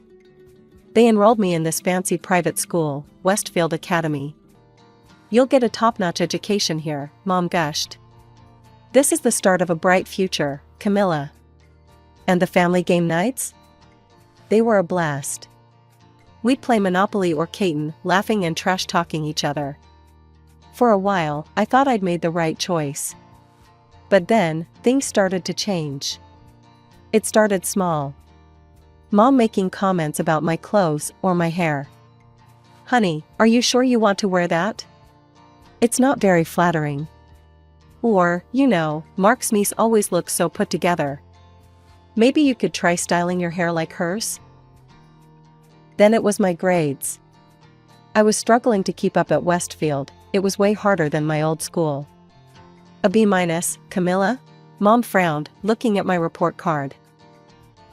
Mark's niece is top of her class. Maybe you're not applying yourself enough.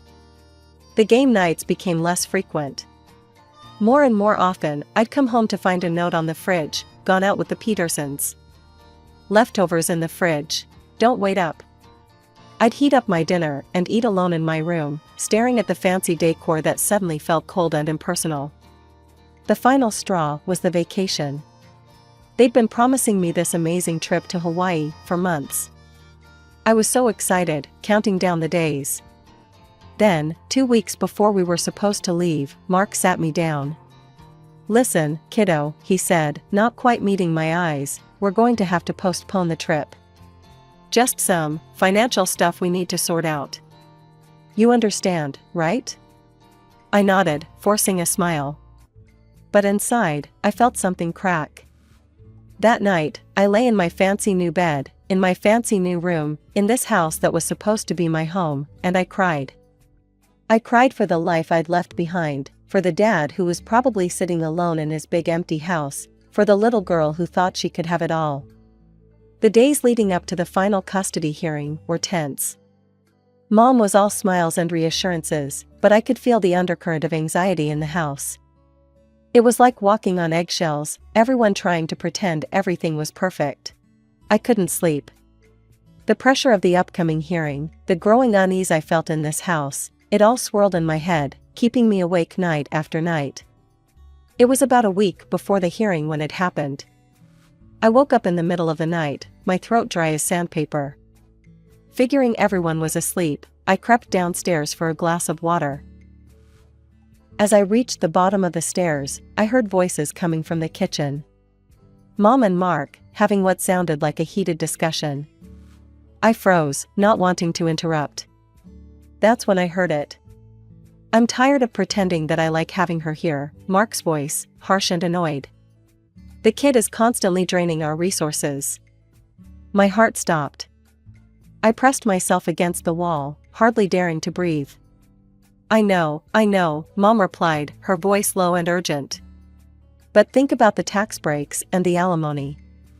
Once we have full custody, we'll have a steady income stream from Jack." I felt like I'd been punched in the gut. Mom was using me for money? Mark's voice again, skeptical. "I hope it's worth it. I didn't sign up to be a full-time dad to a teenager." "Just a little longer," Mom said, her voice soothing now. "Once she's officially ours, we can start setting some stricter rules. Maybe even send her to boarding school." I didn't wait to hear more. I bolted back upstairs, my need for water forgotten. I dove under my covers, shaking, tears streaming down my face. It had all been a lie. The shopping trips, the fancy school, the family game nights, it was all just a show. They didn't want me. They wanted Dad's money.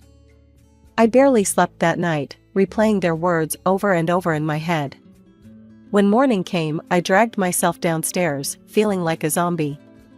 "Morning, sweetie," Mom chirped, way too cheerful. "Ready for breakfast?" I nodded, not trusting myself to speak. I poked at my cereal, my stomach churning. "Everything okay, Camilla?" Mark asked, peering at me over his newspaper. "You look a little pale." I forced a smile. "Just nervous about a test," I lied. They exchanged a look. "Well, don't stress too much," Mom said, patting my hand. "I'm sure you'll do great." I wanted to scream. I wanted to flip the table, to tell them I knew everything, to demand how they could do this to me. But I didn't. I just sat there, nodding and smiling, playing the part of the perfect daughter. As soon as breakfast was over, I retreated to my room. I sat on my bed, staring at the fancy decor that now felt like a prison. What was I going to do? The hearing was in a week. If I didn't say anything, I'd be trapped here, with people who saw me as nothing more than a paycheck. The day of the custody hearing arrived like a thunderclap. The courtroom was packed. Mom and Mark sat on one side, both looking confident and put together. On the other side was Dad, with Grandma and Grandpa right behind him. Dad looked tired, resigned, like he'd already accepted defeat. As the lawyers droned on, presenting their arguments, I sat there in silence, my hands clenched so tight my knuckles were white. I could feel the weight of everyone's eyes on me, their expectations pressing down like a physical thing. Finally, the moment came. The judge, a stern-looking woman with glasses perched on the end of her nose, turned to me. "Camilla," she said, her voice surprisingly gentle, "you're old enough now that your opinion matters in this decision. Who do you want to live with?" The room went dead silent. You could have heard a pin drop. I could feel Mom's triumphant smile, could practically taste her victory. Dad just looked broken. Like he was bracing for the final blow. I stood up, my legs shaking so bad I thought I might fall over. I took a deep breath, and then, "I want to live with my father," I said, my voice trembling but growing stronger with each word. "And I don't want to see my mother anymore." The shock in the room was electric. Mom's smile vanished, replaced by a look of utter disbelief. Mark's face went pale. Dad looked like he couldn't believe what he was hearing. The judge leaned forward, her brow furrowed. "Camilla, that's a very serious statement. Can you tell us why?" I nodded, swallowing hard. "A week ago, I overheard a conversation between my mother and Mark. They said they were only fighting for custody because of the money. The alimony, the tax breaks. They talked about sending me to boarding school once they had custody. They don't really want me." As I spoke, I could see the color draining from Mom's face. Mark couldn't even look at me, his eyes fixed on the floor. "That's not true," Mom burst out, her voice shrill. "Camilla, honey, you must have misunderstood." "Mrs. Parker, please," the judge cut her off sharply. She turned back to me, her eyes kind but probing. "Camilla, are you absolutely sure about what you heard?" I nodded, feeling tears start to well up in my eyes. "Yes, Your Honor, I'm sure." The judge nodded slowly, then turned to address the courtroom. "In light of this new information, we'll need to take a brief recess. We'll reconvene in 30 minutes. As everyone started to file out, I finally dared to look at Dad. He was staring at me, his eyes wide with a mix of shock and something else. Hope, maybe? I wanted to run to him, to throw my arms around him and beg for forgiveness. But before I could move, a court officer was ushering me out of the room. The next 30 minutes felt like an eternity, but finally, we were called back into the courtroom. My heart was pounding so hard I thought it might burst out of my chest. The judge cleared her throat, and the room fell silent. In light of the new information provided by Camilla, and after careful consideration of all factors involved, I've reached a decision. Custody is awarded to the father, Jack Thompson. Furthermore, Lisa Parker will be required to pay child support. The relief that flooded through me was overwhelming. I looked at Dad, and for the first time in what felt like forever, I saw him smile, really smile. As we left the courthouse, Mom grabbed my arm. Her face was twisted with anger and hurt. "I never loved you anyway," she hissed. "You're just as stupid as your father." Her words stung, but as I watched her storm off with Mark, I realized something: I was free. Free from the lies, the manipulation, the constant feeling of not being good enough. The next few years were, well, they weren't easy, but they were healing. Dad and I started going to family therapy together. At first, it was awkward and painful, dredging up all the hurt and misunderstandings between us. But slowly, session by session, we started to rebuild our relationship. We learned to communicate, to understand each other. Our bond grew stronger than I ever thought possible. Grandma and Grandpa became my rocks. They were always there with a warm hug, a home-cooked meal, or just a listening ear when I needed to talk. Their unwavering support helped me believe in family again. I threw myself into school and extracurriculars. I joined the debate team on a whim and discovered I had a knack for public speaking. Standing at the podium, articulating my thoughts, I felt powerful in a way I never had before. It was like I'd finally found my voice. On my 18th birthday, Dad surprised me with a gift that brought me to tears. It was a scrapbook, filled with photos and mementos from my childhood. There were pictures I thought were lost in the divorce, Mom and Dad and me at the beach, my first day of kindergarten, Christmases, and birthdays, and ordinary days that suddenly seemed precious. Now, at 20, I'm in college studying psychology. My experiences inspired me to want to help other kids going through divorce. I want them to know they're not alone, that it's not their fault, that they can survive and even thrive. I still have scars from what happened. There are days when the pain of Mom's betrayal feels fresh, when I wonder how she could have used me like that. But I'm learning to use that pain as fuel, to turn it into something positive. I've started speaking at conferences about children's rights in divorce proceedings. I tell my story, hoping it will make a difference. Maybe if one judge, one lawyer, one parent hears it and thinks twice about using a child as a pawn, it will all be worth it. Dad comes to every one of my speaking engagements. He sits in the front row, beaming with pride. Sometimes I catch him wiping away a tear when I talk about how far we've come. As for Mom, I haven't spoken to her since that day at the courthouse. Sometimes I think about reaching out, but I'm not ready. Maybe someday, but not yet. For now, I'm focused on healing, on building a future, on becoming the person I want to be. Life isn't perfect. I still have trust issues, still struggle with self-doubt sometimes. But I'm learning, growing, healing. And I'm surrounded by people who love me for who I am, not what I can do for them. I'm Elizabeth, but most people call me Liz or Lizzie. Some even call me Betty, though I've never been fond of that one. I grew up in what you'd call an ordinary family, Mom, Dad, and my older sister, Kate. Kate's 7 years older than me, and boy, did that make a difference. From the day I can remember, our house was like a shrine to Kate's existence. Every wall had a picture of her first smile, her first steps, or her scribbled drawings that Mom and Dad treated like Picassos. Me? I was just there. I got used to it, you know? Wearing Kate's hand-me-downs, playing with her old toys. It wasn't great, but I didn't know any different. I just learned to keep quiet and not make a fuss. As the years went by, the pattern continued. Kate got new clothes, I got her old ones. She got the latest toys, I got the ones she'd outgrown. But I never complained. I just existed. High school came and went. Kate had already moved out by then, off to college on a scholarship.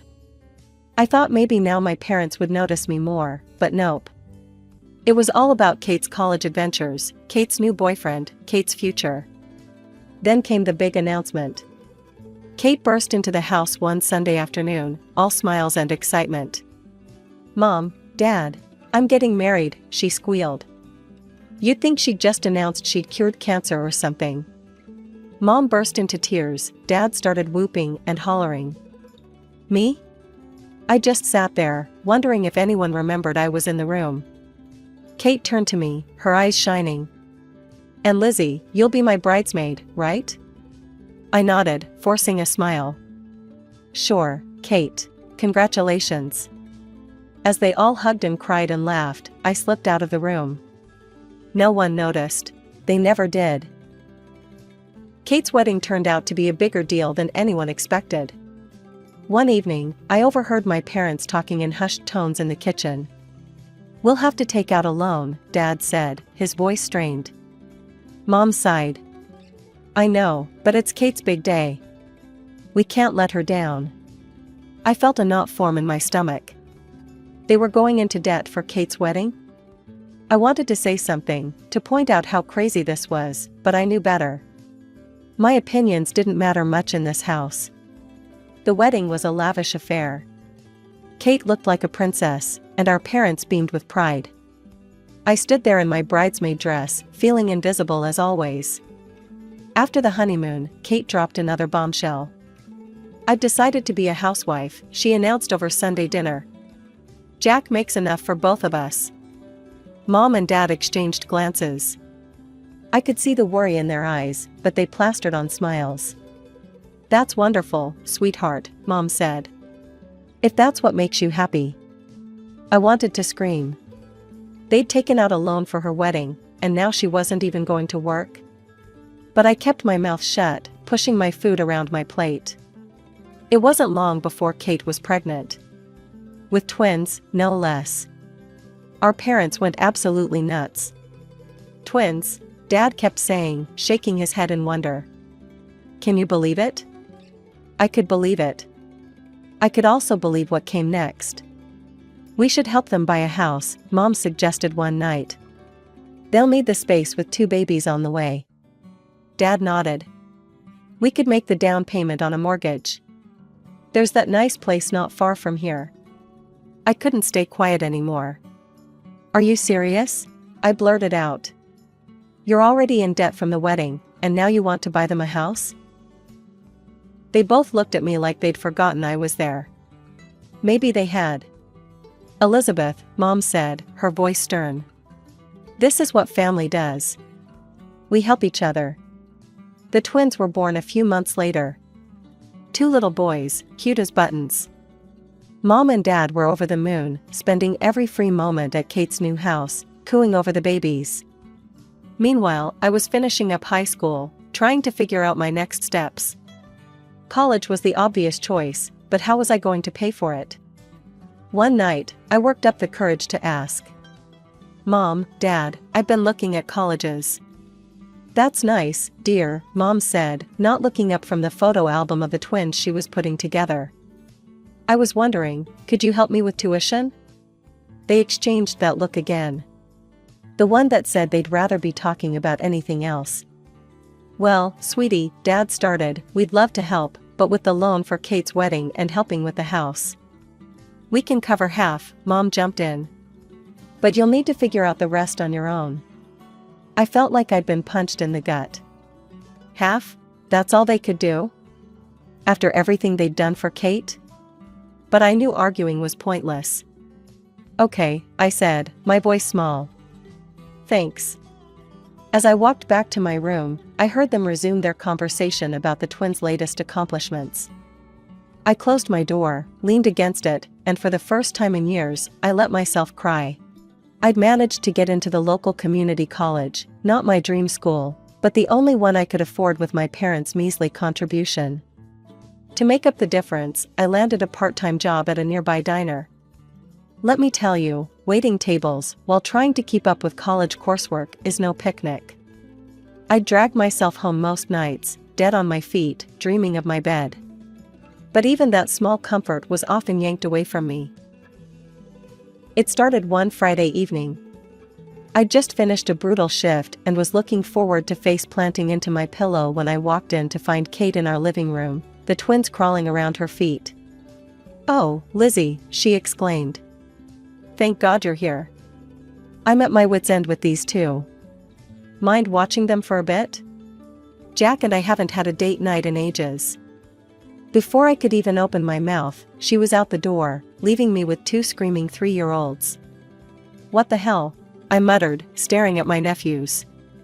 Don't get me wrong, I love the little terrors, but this wasn't what I signed up for. Mom wandered in from the kitchen. "Your sister is exhausted. This is what family does. Besides, it'll be good practice for when you have your own kids." I wanted to scream. Kids? I was barely keeping my head above water as it was. This became a regular occurrence. Every weekend, without fail, Kate would show up, drop off the twins, and disappear. Sometimes she'd claim she had errands. Other times, she and Jack would go catch a movie or grab dinner. And every time, I'd end up playing babysitter. One Saturday, after a particularly hellish week of exams, I'd had enough. Kate had just breezed out the door, leaving the twins mid-tantrum. "Mom, Dad," I said, trying to keep my voice steady. "This isn't fair. I'm exhausted, I work, I study, and now I'm expected to give up my weekends too?" Dad barely looked up from his newspaper. Lizzie, your sister needs the help. You should be glad to do it. But what about what I need? I protested. I'm running myself ragged here. Mom sighed. Elizabeth, don't be selfish. Kate has 2 children to look after. You don't know how hard that is. I gave up. It was clear they weren't going to listen. So I resigned myself to my fate, classes during the week, work in the evenings, and unpaid babysitting on the weekends. Personal life? Huh. That was a joke. The closest thing I had to a social life was making small talk with customers at the diner. Dates? Forget about it. Between work, study, and the twins, I barely had time to shower, let alone meet someone. I was at my breaking point. The constant juggle of work, school, and forced babysitting had left me drained, both physically and mentally. I needed a break, a real one, away from everything and everyone. So, I made a decision. Mom, Dad, I announced one evening, I'm taking a few days off. Going to the beach. Their reaction surprised me. For once, they actually seemed happy for me. That's wonderful, Lizzie, Mom exclaimed. Where are you going? I told them about the cheap motel I'd found online, right by the ocean. Nothing fancy, but it was all I could afford. Dad nodded approvingly. Good for you, kiddo, you deserve a break. I almost fell over from shock. Was this really happening? Were they actually acknowledging my needs for once? The day finally came. I packed my bag, hopped on a bus, and felt the weight lifting off my shoulders with every mile that passed. When I finally arrived at the coast, I couldn't believe my luck. The motel was small and a bit run down, but the ocean view was spectacular. I dropped my bag in the room and headed straight for the beach. The salty air filled my lungs, and for the first time in months, I felt like I could breathe.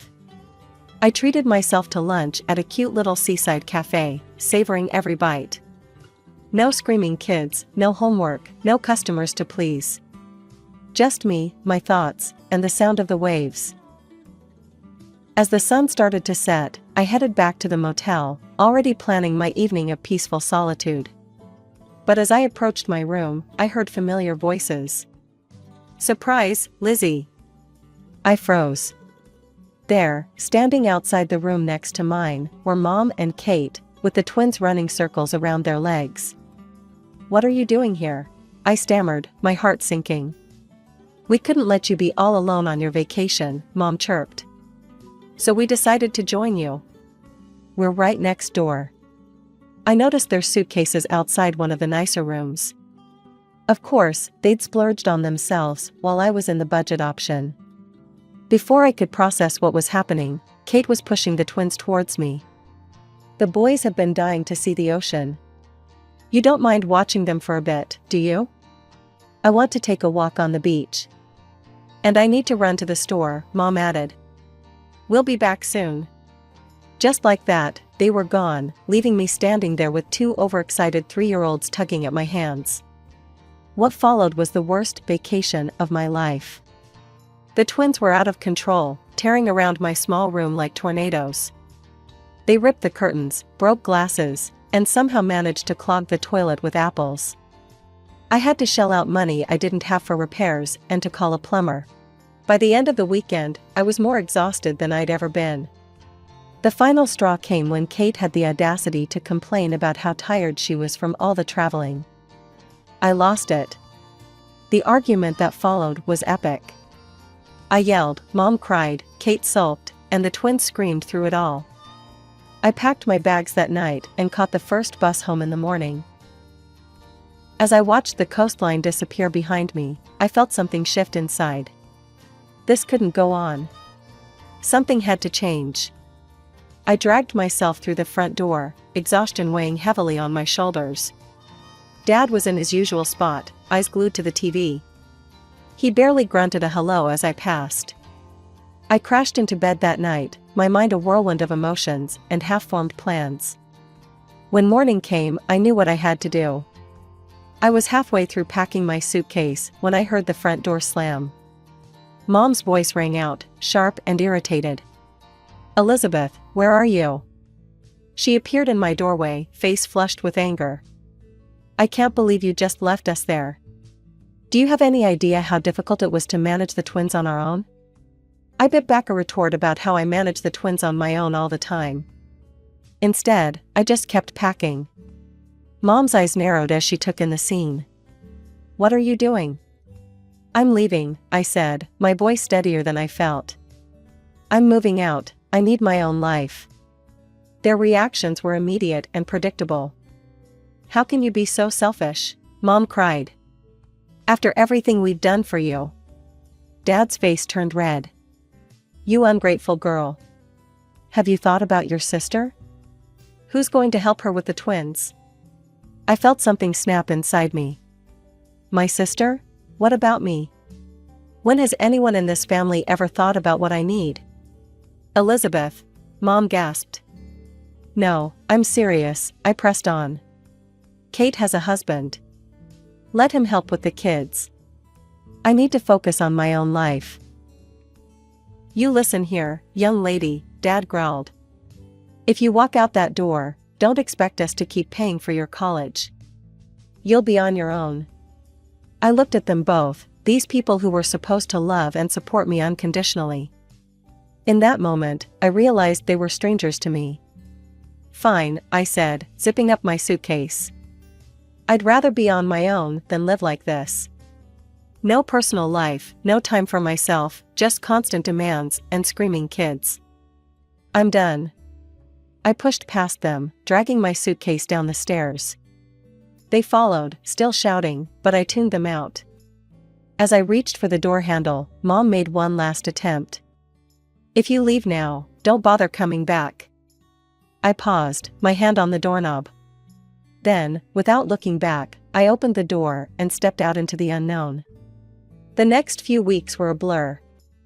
I crashed on a classmate's couch while scrambling to find a more permanent solution. Eventually, I connected with a girl from my study group who was also looking for a roommate. We found a tiny apartment that we could just barely afford between the two of us. With my parents cutting me off financially, I had to pick up more shifts at the diner. I was working almost full-time on top of my classes. There were nights I thought I wouldn't make it, when the exhaustion was so deep I could barely think straight. But you know what? For the first time in my life, I felt free. No one was making demands on my time. No one was guilting me into babysitting or putting their needs before my own. The apartment was small, my bed was a mattress on the floor, but it was mine. I threw myself into my studies with a determination I didn't know I possessed. Every all-nighter, every missed social event, every extra shift, it was all working towards my goal. My future. Before I knew it, 2 years had passed. As I sat in the auditorium on graduation day, waiting for my name to be called, I scanned the crowd. A small part of me hoped to see a familiar face, Mom, Dad, even Kate. But the seats I'd reserved remained empty. Life after college was like stepping into a whole new world. I landed a job at a marketing firm, and suddenly, I had a steady income that wasn't just scraping by. For the first time in years, I could breathe easy. I rented my own apartment, nothing fancy, but it was all mine. No roommates, no family drama, just peace and quiet. And let me tell you, it was glorious. I started doing all those normal things I'd missed out on before. I went on dates, made new friends, even had a couple of short-lived relationships. Nothing serious, but it was fun to just be young and carefree for once. My parents? They were still in the picture, but barely. We'd talk maybe once a month, stilted conversations full of awkward silences and thinly veiled disapproval. They were still sore about me moving out, and I wasn't exactly rushing to mend fences. Then came my 25th birthday.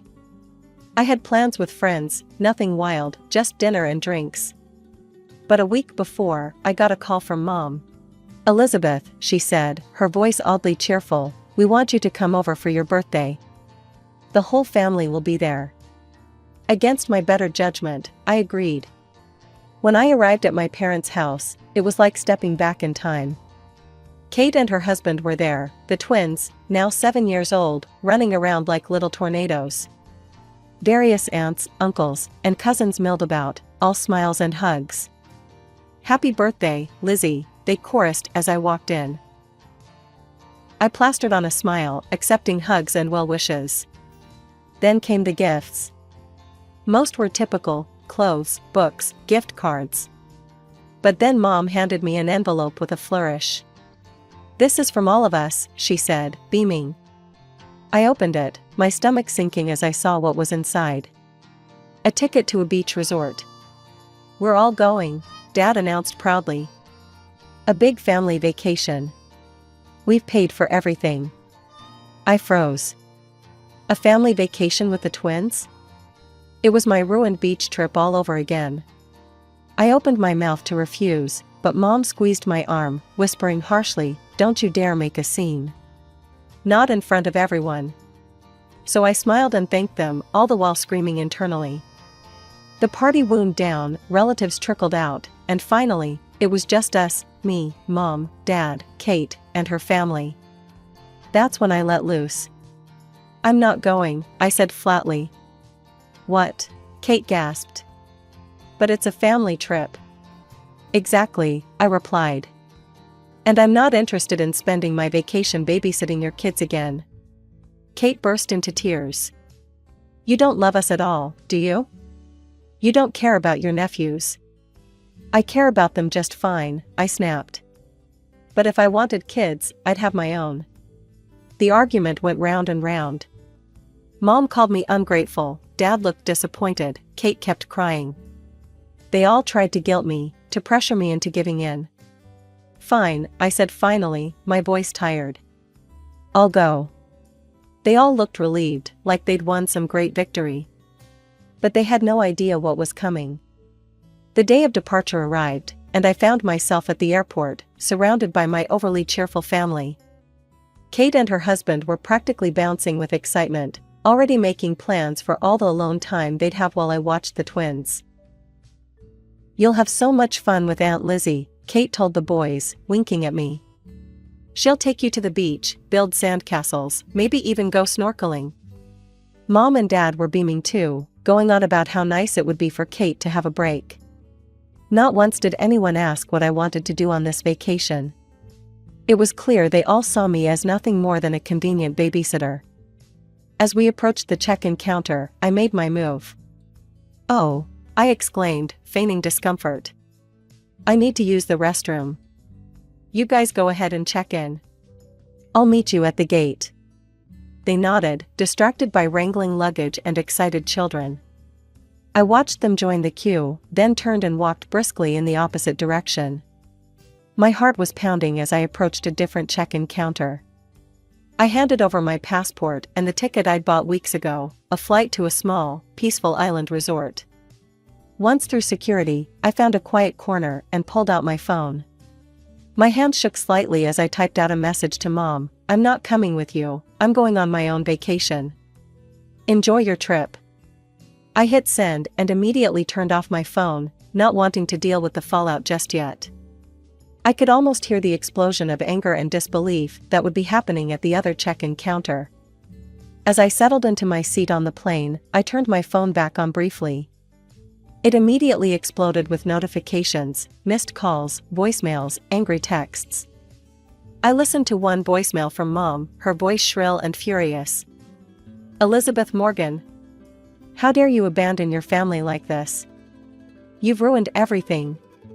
Your sister is in tears, her husband is furious, they were counting on you to watch the boys. And I had plans. You are the most selfish, ungrateful." As the plane took off, I sipped my champagne and gazed out the window. The guilt was still there, a small knot in my stomach. I knew I'd have to deal with the fallout eventually. There would be angry phone calls, tearful accusations, probably another round of being called selfish and ungrateful. But overwhelmingly, I felt free. Light. Like I could finally breathe. For the first time in as long as I could remember, I was going on a trip that was just for me. No obligations, no babysitting, no family drama.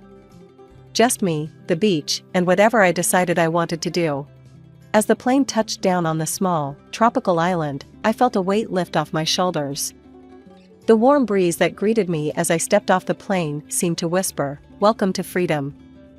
I checked into my resort, a modest but charming place right on the beach. As I unpacked, curiosity got the better of me, and I turned on my phone. Instantly, it exploded with notifications. Hundreds of text messages, missed calls, and voicemails flooded in.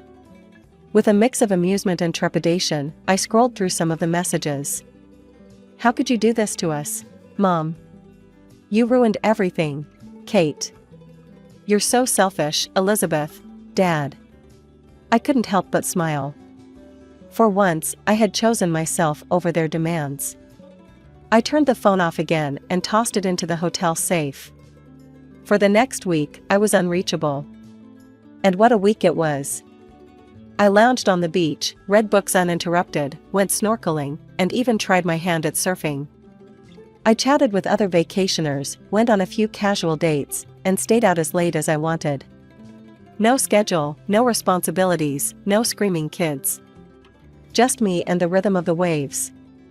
All too soon, it was time to head home. I returned to my apartment tanned, rested, and more centered than I'd felt in years. But the real world was waiting to intrude on my newfound peace. The very next day, there was a pounding on my door. I opened it to find Mom and Kate, faces red with anger. "How dare you?" Mom screeched, barging in without invitation. "Do you have any idea what you've done?" Kate wasn't far behind. "You ruined our entire vacation."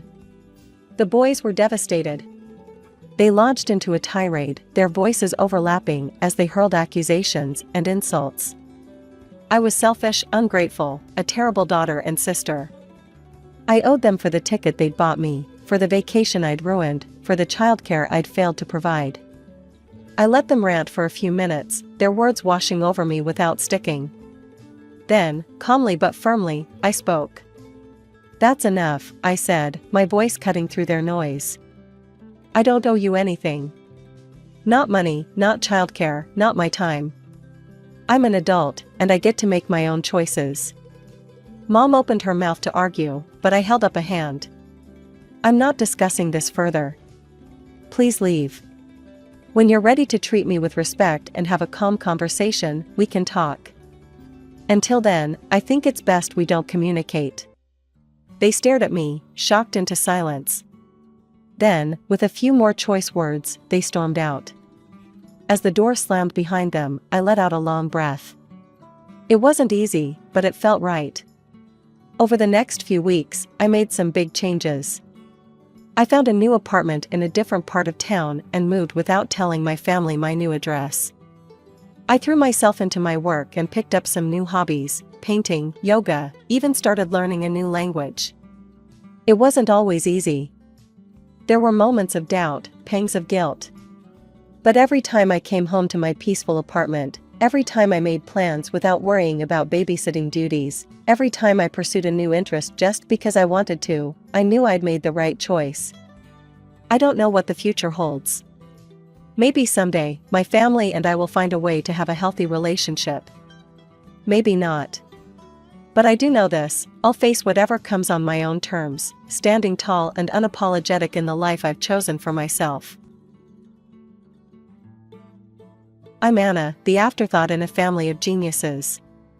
My parents, both big shots at the university, had their lives all mapped out. Then I showed up, uninvited and unexpected. "We found out too late," Mom would often say, her voice thick with regret. By the time we knew, it was already too late for other options. My sister Sarah and I were born just 11 months apart. We looked like twins, but that's where the similarities ended. She was the brain, I was the heart. From day one, it was clear who the favorite was. "Look, John. Sarah's reading already," Mom exclaimed one day when I was about 3.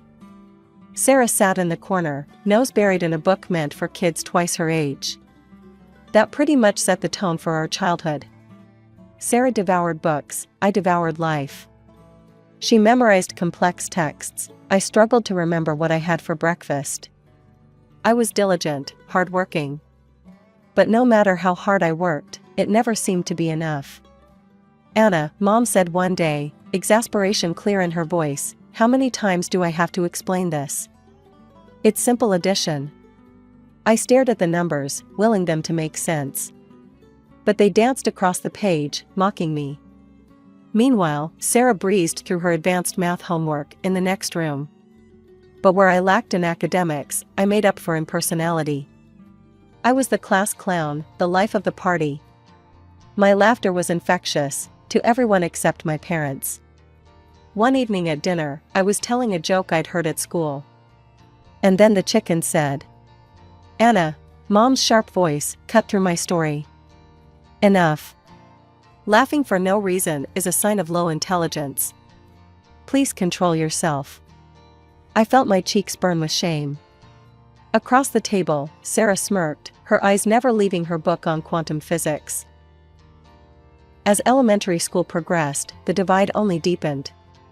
Sarah collected academic awards like they were going out of style. Me? I was lucky if I got a gold star for attendance. I'll never forget the day of the school science fair in 5th grade. Sarah's project on cellular mitosis won first place.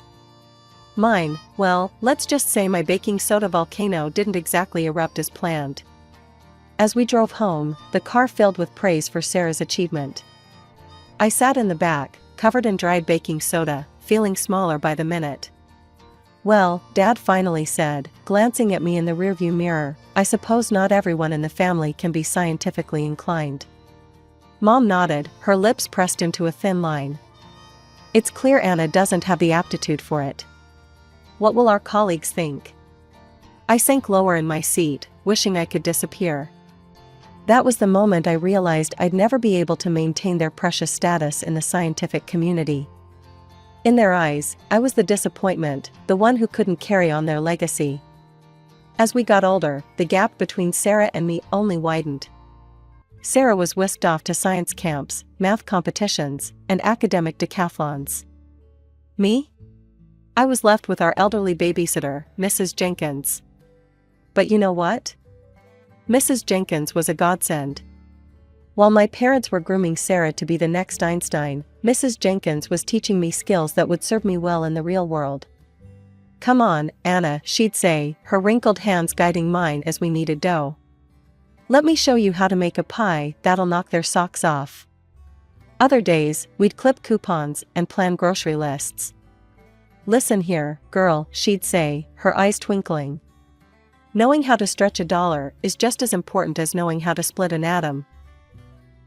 But the best lessons came during our heart-to-heart talks. "Anna, sweetie," she said one day as we sat on the porch, watching the sunset. "Not everyone's born a genius, but everyone can make the world a little better. You remember that?" Those words became my lifeline in a house where I never seemed to measure up. At school, Sarah continued to shine. She participated in every academic competition, bringing home trophies and medals that Mom would display proudly in the living room. My report cards, on the other hand, were hidden away in a drawer, never to see the light of day. High school was a struggle. While Sarah breezed through AP classes and SAT prep, I was just trying to keep my head above water. Math was my nemesis, and no matter how hard I tried, the numbers just wouldn't cooperate. The day we got our SAT scores was the final straw. Sarah, of course, had aced it. Me? Let's just say, my score wouldn't be getting me into any colleges. "A dumbass, that's what you are," Dad yelled, waving my score report in my face. "How can you be so stupid? It's simple addition, for God's sake."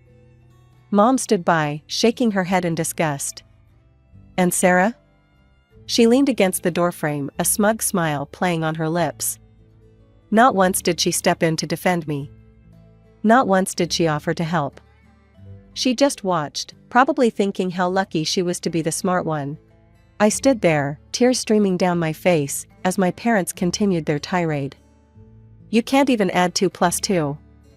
How do you expect to get into college? To make something of yourself?" Their words cut deep, each one a reminder of how I'd never be good enough. But somewhere in the midst of their shouting, I felt something else stirring. Anger, determination, a fierce desire to prove them wrong. As I lay in bed that night, their harsh words still ringing in my ears, I made a decision. I might not be cut out for college, at least not right now. But that didn't mean I couldn't make something of myself. The day after graduation, I marched into Sunny's supermarket and got myself a job as a cashier. It wasn't glamorous, but you know what? For the first time in my life, I had something that was all my own. Within weeks, I was pulling in my own paychecks. I told my parents I'd found a job, but they barely looked up from their papers. They didn't ask where or what I was doing, and honestly, I was relieved. At least this way, they couldn't disapprove. I was still living at home, but now I had my own money. It wasn't much, but it was enough to have a little fun without having to beg my parents for cash. "Anna, you coming to the beach this weekend?" My friend and co-worker from the store Lisa would call, and I'd grin, knowing I could say yes without worrying about the cost. While Sarah spent her summer buried in textbooks, preparing for her first semester at some fancy Ivy League school, I was living it up. Weekends at the beach, movie nights with friends, impromptu road trips, I was finally free to be me. Weeks turned into months, and I settled into my new life. Sure, it wasn't the life my parents had envisioned for me, but I was happy. Really happy. Then came that day. The day that changed everything. It was a Tuesday afternoon, the store was quiet, and I was restocking the gum display when I heard the automatic doors swish open. I looked up, my customary greeting on my lips, and froze. There, looking as prim and proper as ever, was my mother. For a moment, we just stared at each other. I saw the shock in her eyes, followed quickly by embarrassment. She turned, clearly intending to leave without a word. But some part of me, some naive, hopeful part, called out, "Mom, hey." She turned slowly, her face a mask of disdain. "Anna," she said, her voice dripping with disappointment, "what are you doing here?" I gestured to my name tag, trying to keep my voice light. "I work here. Have been for a few months now." Her eyes narrowed. "A saleswoman? Really, Anna? The daughter of a professor, reduced to this?" She waved her hand dismissively at the store around us. "What will our colleagues think if they find out my daughter is the lowest rung on the social ladder?" Her words hit me like a slap. I'd been proud of my independence, of earning my own way. But in her eyes, I was just an embarrassment. "I'm working honestly," I managed to say, my voice small. "I'm not doing anything wrong." But Mom was beyond reason. Her voice rose, drawing the attention of the few customers in the store. "You will quit this job immediately, do you hear me? I will not have you embarrassing our family like this. And you can forget about living under our roof if this is the path you choose." I stood there, rooted to the spot, as she stormed out of the store. The automatic doors swished closed behind her, leaving a deafening silence in her wake. That night, I returned home with a heavy heart and tear-stained cheeks. The house was quiet, but the silence felt oppressive. Without a word, I went to my room and started packing. As I was zipping up my last suitcase, Mom appeared in the doorway. Instead of the concern I'd foolishly hoped for, her face showed only relief. "So, you finally decided to leave," she said, her voice devoid of emotion. "Good, it's for the best." Dad appeared behind her, nodding in agreement. "Remember to change your surname," he added. "We can't have you disgracing our family name with your choices." Their words stung, but I was beyond tears now. "Fine," I said, my voice surprisingly steady. "I'll take Grandpa's name. At least he knew how to love unconditionally." I grabbed my bags and walked out, not looking back. They didn't ask for my new address, and I didn't offer it. The next day, I moved in with Lisa. We'd become fast friends over the past few months, and when I told her what happened, she didn't hesitate to offer me her spare room. One lazy Sunday afternoon, as Lisa and I were scrolling through social media, I came across Sarah's profile.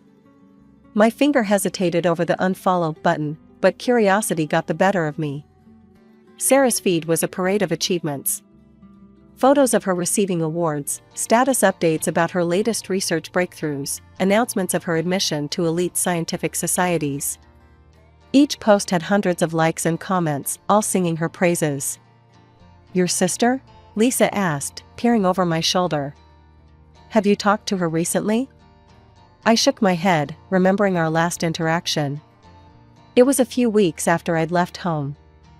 In a moment of weakness, I'd reached out to Sarah, suggesting we meet for coffee. Her response was cold and dismissive. "Anna, I'm afraid we don't have much in common anymore. Our interests and, frankly, our levels of development are quite different now. I don't think meeting would be productive for either of us." That was the last time we communicated directly. Despite the rift with my immediate family, I stayed in touch with my extended relatives.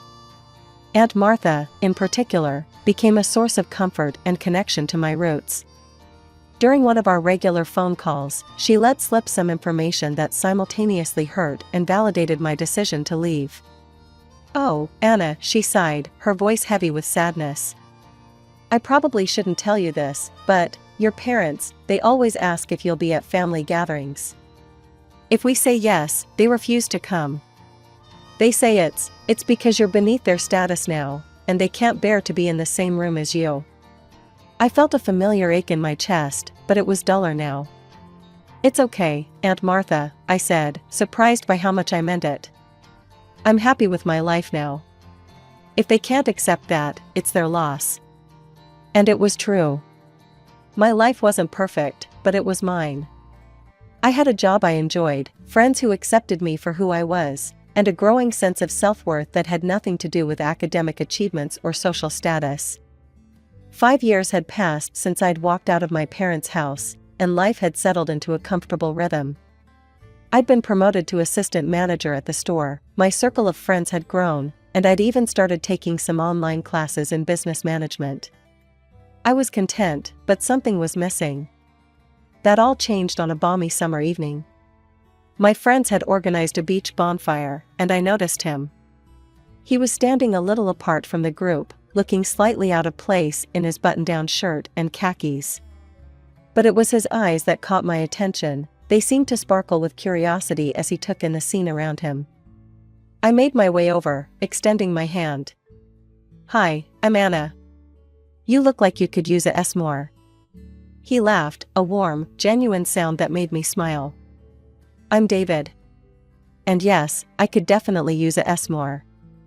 It's been years since I've had one." As we roasted marshmallows, we got to talking.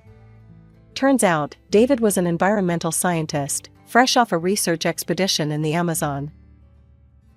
We talked for hours that night, about everything and nothing. David was fascinated by my stories of customer service adventures, and I was enthralled by his passion for the environment. As the weeks turned into months, David and I grew closer. He didn't care that I hadn't gone to college or that I worked as a saleswoman.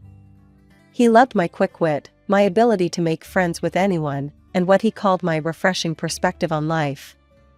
I met his family at a dinner party 6 months into our relationship. I was nervous, after all, they were all accomplished scientists. But to my surprise, they welcomed me with open arms. Throughout the evening, they asked about my job, my interests, my dreams. Not once did they ask about my education or my family background. It was refreshing.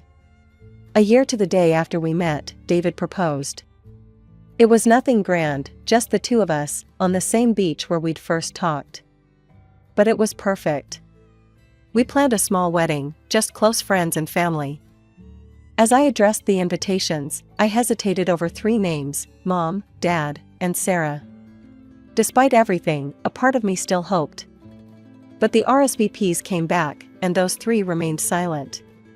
Life with David was everything I'd ever dreamed of and more. We'd settled into a cozy routine, balancing his research work with my job at the store. But as content as I was, I couldn't shake the feeling that I was meant for something more. That something more came on a lazy Sunday afternoon at David's parents' house. We were all lounging in the backyard, enjoying the warm sunshine and cold lemonade, when the conversation turned to David's latest research.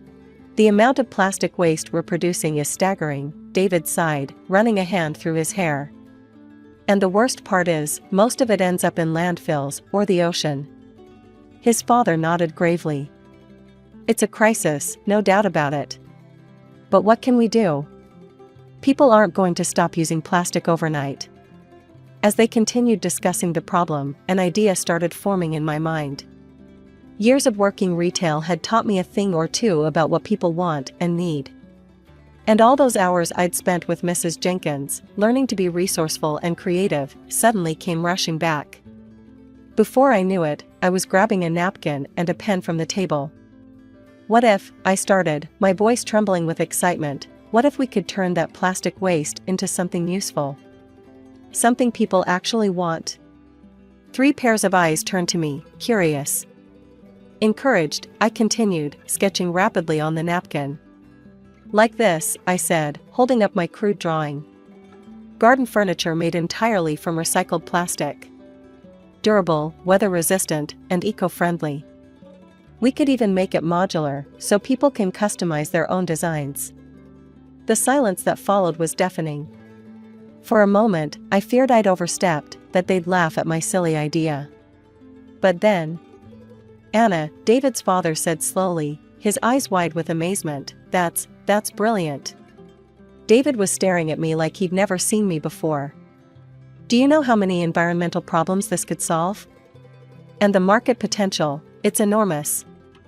His mother chimed in, and it's not just garden furniture.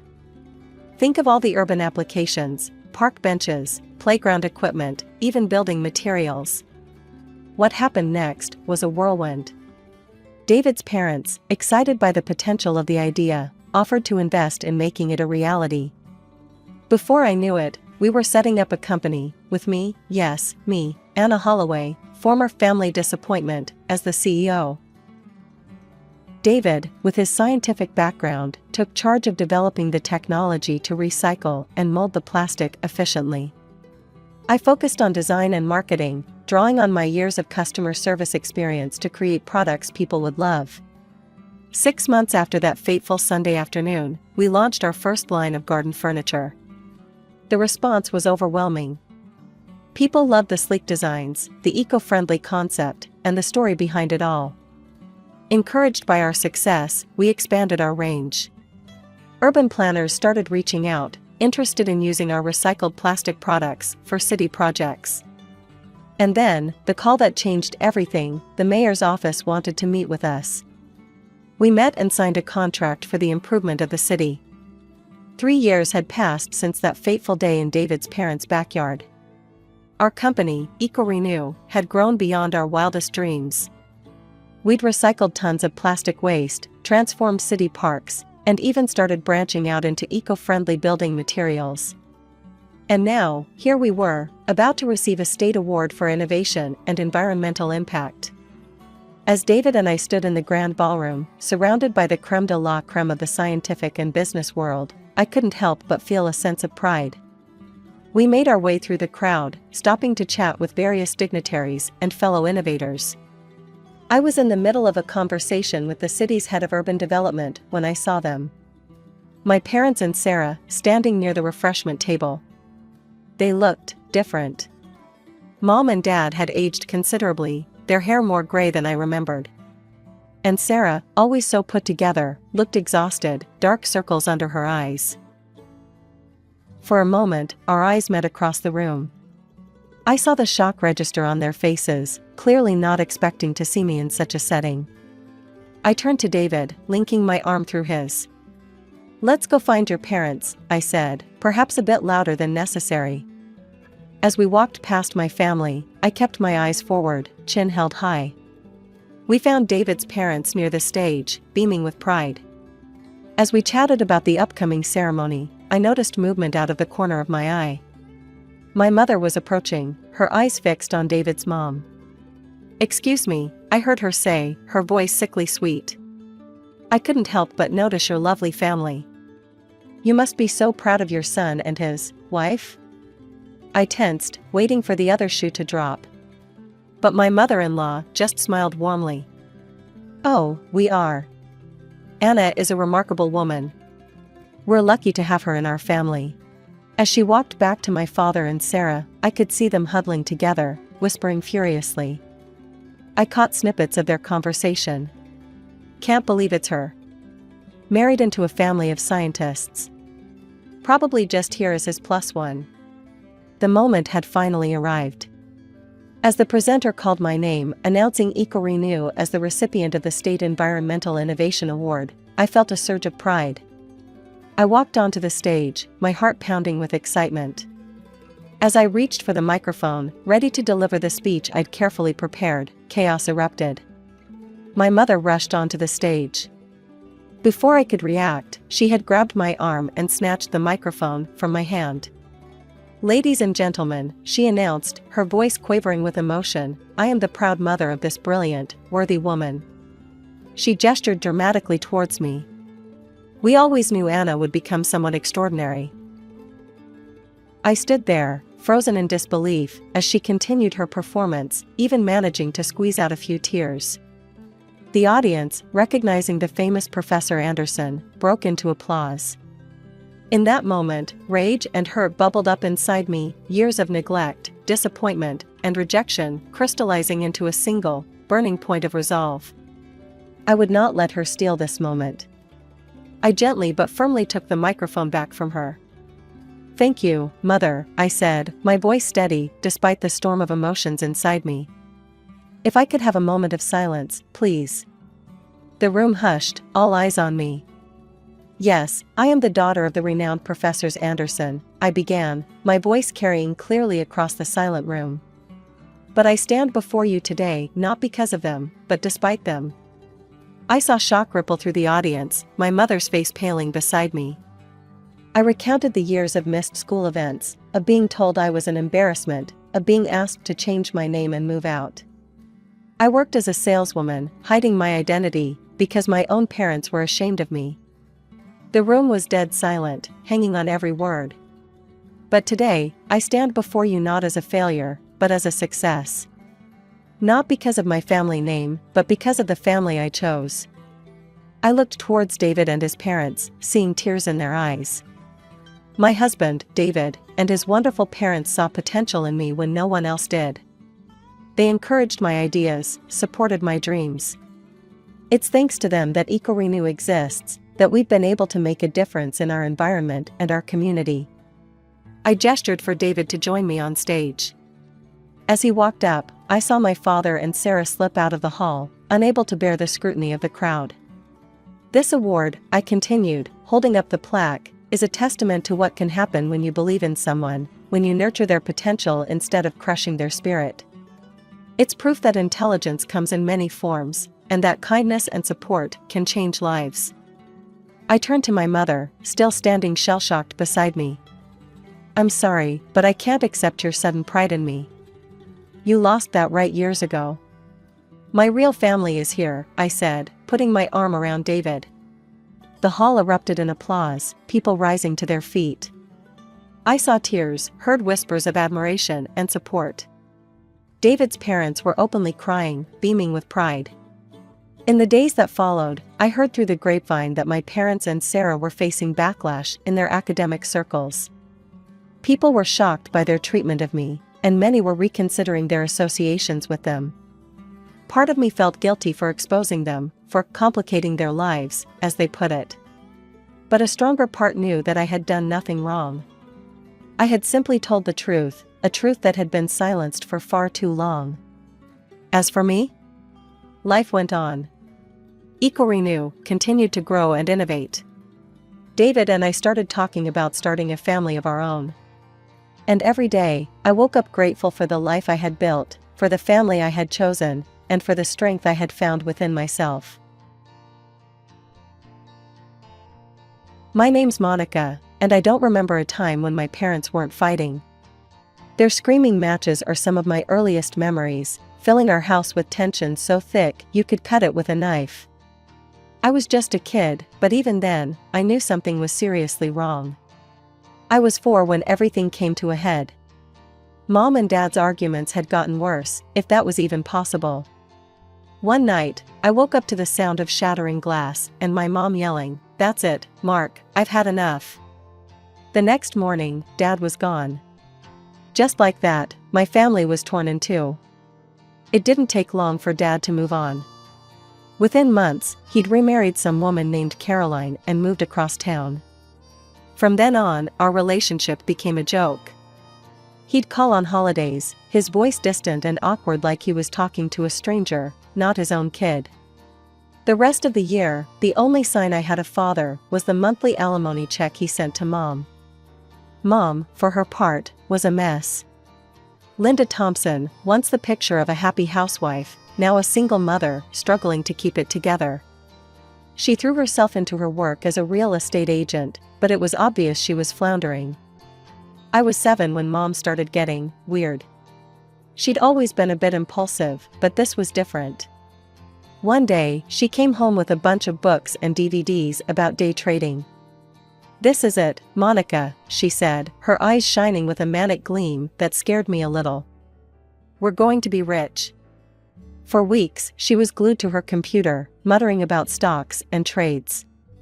She'd forget to pick me up from school, or to make dinner. When I'd ask her to play with me, she'd wave me off. "Not now, sweetie. Mommy's working on our future." But our future wasn't looking too bright. I learned to fend for myself pretty quick. By 8, I could make my own meals, even if it was just a peanut butter sandwich, do my own laundry, and get myself ready for school. Mom was too caught up in her get-rich-quick schemes to notice. Things came to a head when I was 9.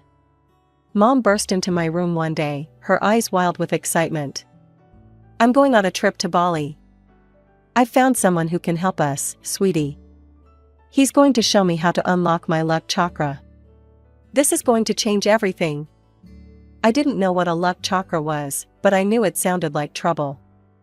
And just like that, I was shipped off to Aunt Rachel's, my mom's friend, while Mom chased her latest crazy scheme halfway across the world. For 6 long weeks, I lived with Aunt Rachel while Mom was off on her spiritual journey in Bali. Don't get me wrong, Rachel was great. She really tried to make things normal for me. "Come on, Monica," she'd say with forced cheerfulness every morning. "Time for summer camp." I'd drag myself out of bed, pretending to be excited about another day of crafts and organized fun while my mind was miles away, wondering what the hell Mom was doing on the other side of the world. Weekends with Rachel were better. We'd go to the zoo or the beach, and for a few hours, I could almost forget the mess my life had become. But then I'd catch her looking at me with pity in her eyes, and reality would come crashing back. When Mom finally came back, it was like she was a whole new person. Her eyes were bright, her smile wide, and she couldn't stop talking about positive thinking and manifesting wealth. "Monica, sweetie, our lives are about to change," she said, pulling me into a hug that smelled of incense and something else I couldn't quite place. "I've unlocked my true potential. You'll see." It started small. A lottery ticket here, a scratch card there. Mom would come home giddy with excitement over a $20 win, treating me to pizza and new clothes like we were millionaires. "See, Monica? The universe is rewarding us," she'd say, waving the ticket in the air like it was made of gold. I should have known it was too good to be true. Soon, the small bets weren't enough. That's when the casino trip started. The first time she went, she came home at dawn, reeking of cigarettes and cheap perfume, but grinning from ear to ear. "I won $500, she exclaimed, throwing a wad of cash on the kitchen table. "This is just the beginning, honey. Soon, we'll be living in a mansion." I forced a smile, but my stomach was in knots. Something told me this wasn't going to end well. As the weeks went by, Mom's trips to the casino became more frequent. Sometimes she'd win, coming home in a whirlwind of manic energy, talking a mile a minute about her system and how she'd cracked the code. But more often, she'd slink in quietly, her eyes red and puffy, smelling of booze and defeat. The good days were getting rarer, and the bad days, well, they were getting a lot worse. One weekend, Mom disappeared for 2 whole days. She left me with a stack of frozen dinners and a stern warning. "Remember, Monica, this is our little secret," she said, her eyes hard. If anyone asks, I'm not feeling well and I'm resting in my room. Got it? When she finally came home Sunday night, she looked like hell. Her clothes were rumpled, her hair a mess, and she couldn't even look me in the eye. Mommy just had a bit of bad luck. But don't worry, it'll turn around soon. I can feel it. But it didn't turn around. The trips got longer, the losses bigger. I started dreading the sound of her key in the lock in the early hours of the morning. A quiet entry meant a good night at the tables. A slam meant losses, and those were happening more and more often. Grandma Elizabeth was like a breath of fresh air in the suffocating mess my life had become. She lived in the next state over, but she made a point of visiting every few months. Those visits became my lifeline, a glimpse of normalcy in the chaos. But they were also incredibly stressful. The minute we got word that Grandma was coming, Mom would go into full-on panic mode. "Monica," she'd yell, already pulling out cleaning supplies. "We need to get this place in shape. Your grandmother can't see it like this." And so began the frenzied cleaning sprees. We'd spend days scrubbing, dusting, and hiding evidence of Mom's hobby. Dirty dishes that had been piling up for weeks suddenly vanished. The overflowing ashtrays were emptied, and the lingering smell of stale smoke was masked with air freshener. But the worst part wasn't the cleaning, but the lying. "Now remember," Mom would coach me, her eyes hard and serious, "everything's great. I'm doing well at work, and we're very happy. Got it?" When Grandma Elizabeth would finally arrive, I'd plaster on a fake smile and pretend everything was just peachy. But inside, I was screaming. I wanted so badly to tell her the truth, to beg her to take me away from all this. But I couldn't. I couldn't betray Mom like that. Grandma Elizabeth didn't know that the money she kept sending us, money meant for my care and education, was going straight into the casinos. Mom would cash the checks and be out the door before the ink was dry, chasing that elusive big win that would solve all our problems. As I got older, it became harder to ignore the reality of our situation. There were days when the fridge stood empty, and I'd have to ration my school lunches to make them last through dinner. On my 12th birthday, Grandma Elizabeth made a gesture that would change everything. She came to visit, bringing with her a shiny new smartphone, the kind all the cool kids at school had. "Happy birthday, sweetheart," she said, handing me the gift-wrapped box. "Linda, I've got something for you too. I've opened a college fund for Monica. It's in your name since she's still a minor, but it's for her future. Just promise me you'll use it wisely." Mom nodded, tears in her eyes. "I swear, Elizabeth. I'll never touch that money for anything else. Monica's future means everything to me." As I hugged my grandmother goodbye later that day, I felt a glimmer of hope. Maybe this was the turning point. Maybe now, with my future secure, Mom would finally get the help she needed. At first everything was fine. Mom started going to Gamblers Anonymous meetings, picked up some real estate clients again. I threw myself into my studies, daring to dream about college and a future free from the chaos of the past few years. But like all the times before, Mom's resolve didn't last. Within months, she was back to her old habits. The excuses started small. "I'm just too tired for the meeting tonight, honey. I'll go next week." But next week never came. Soon, she was disappearing for days at a time again, leaving me to fend for myself. I was 13 now, and I'd become scarily good at being the adult in our household. I could forge Mom's signature perfectly on school documents, a skill born from necessity rather than rebellion. I even taught myself to cook, whipping up simple meals from whatever I could scrounge up in our perpetually bare pantry.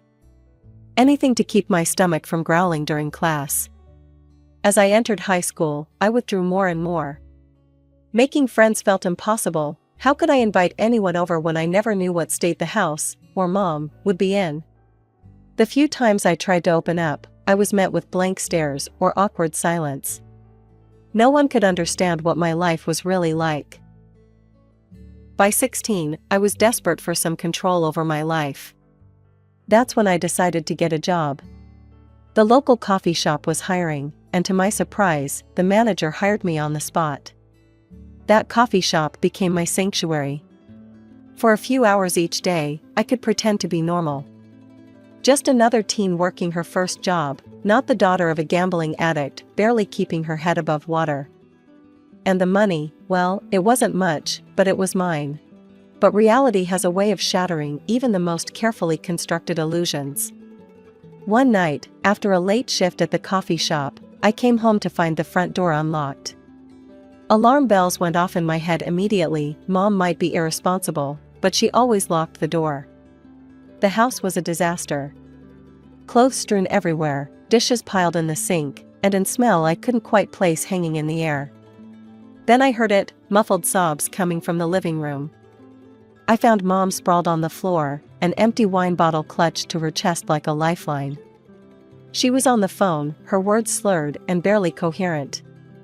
"I've lost everything," she was saying, her voice breaking. "Just one more chance. I know I can turn it around with one big win." My blood ran cold. I knew, with a certainty that made me sick to my stomach, what she was talking about. I waited until Mom passed out, snoring on the living room floor, before I made my move. With shaking hands, I opened her laptop. It took me a few tries to find the right banking app and guess the password. But when I did, the truth hit me like a punch to the gut. The account was empty. Completely drained.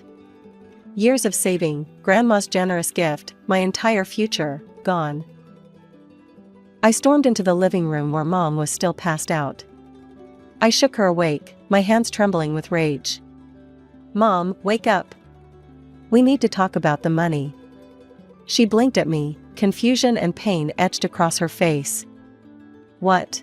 Monica, what are you talking about?" "The college fund, Mom. The one Grandma set up for me. The one you swore you'd never touch. It's gone."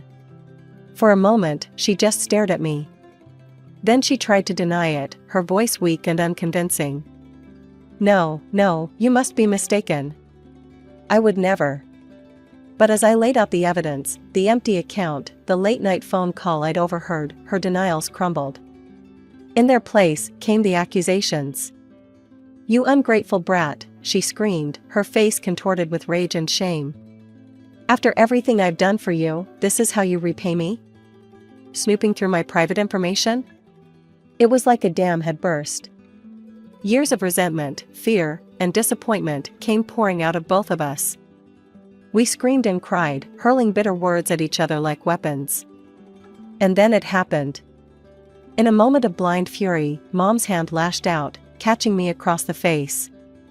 The force of the blow knocked me back, and I felt a sharp sting where her ring had cut my cheek. I raised a hand to my throbbing cheek, feeling the warm trickle of blood. Without a word, I turned and fled to my room, locking the door behind me.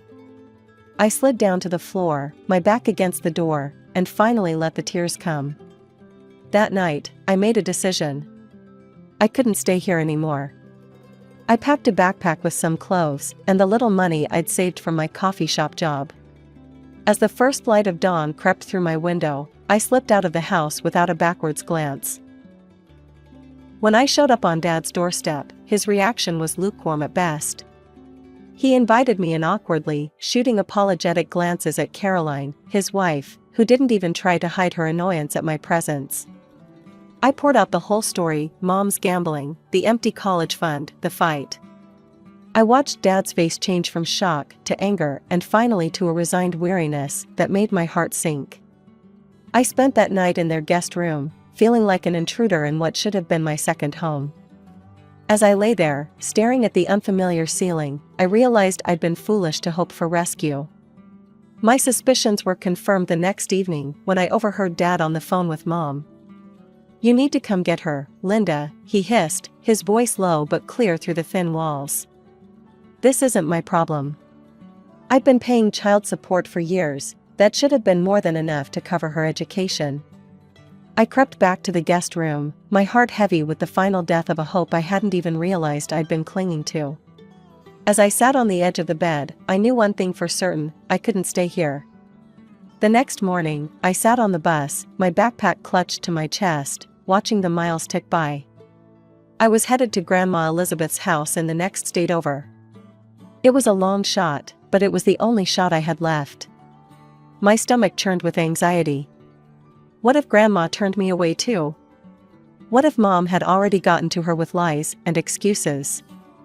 I'd been let down so many times before, I wasn't sure I could handle another rejection. When I finally arrived at Grandma Elizabeth's house, my heart was pounding so hard I thought it might burst out of my chest. I stood on her porch for what felt like hours, trying to work up the courage to knock.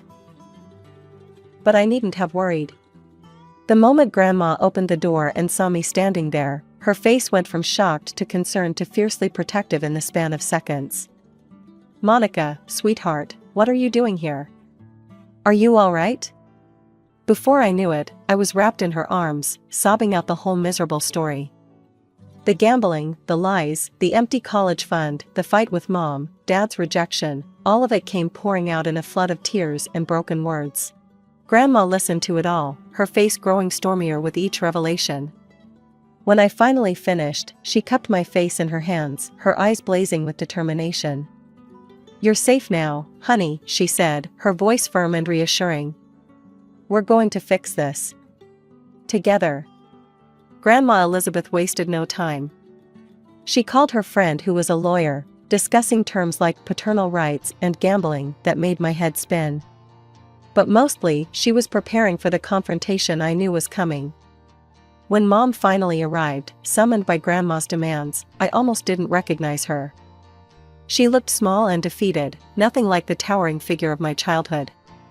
But the moment she opened her mouth, I realized some things hadn't changed at all. "Elizabeth, thank goodness you called," Mom said, her voice dripping with fake concern. "I've been so worried about Monica. She's been acting out, telling wild stories. I just don't know what to do with her anymore. I've tried my best, but she's been so difficult, so ungrateful." But Grandma Elizabeth wasn't buying it. Without a word, she opened her laptop and pulled up the bank statements showing the now empty college fund. "Would you care to explain this, Linda?" Grandma asked, her voice ice cold. The color drained from Mom's face as she stared at the screen.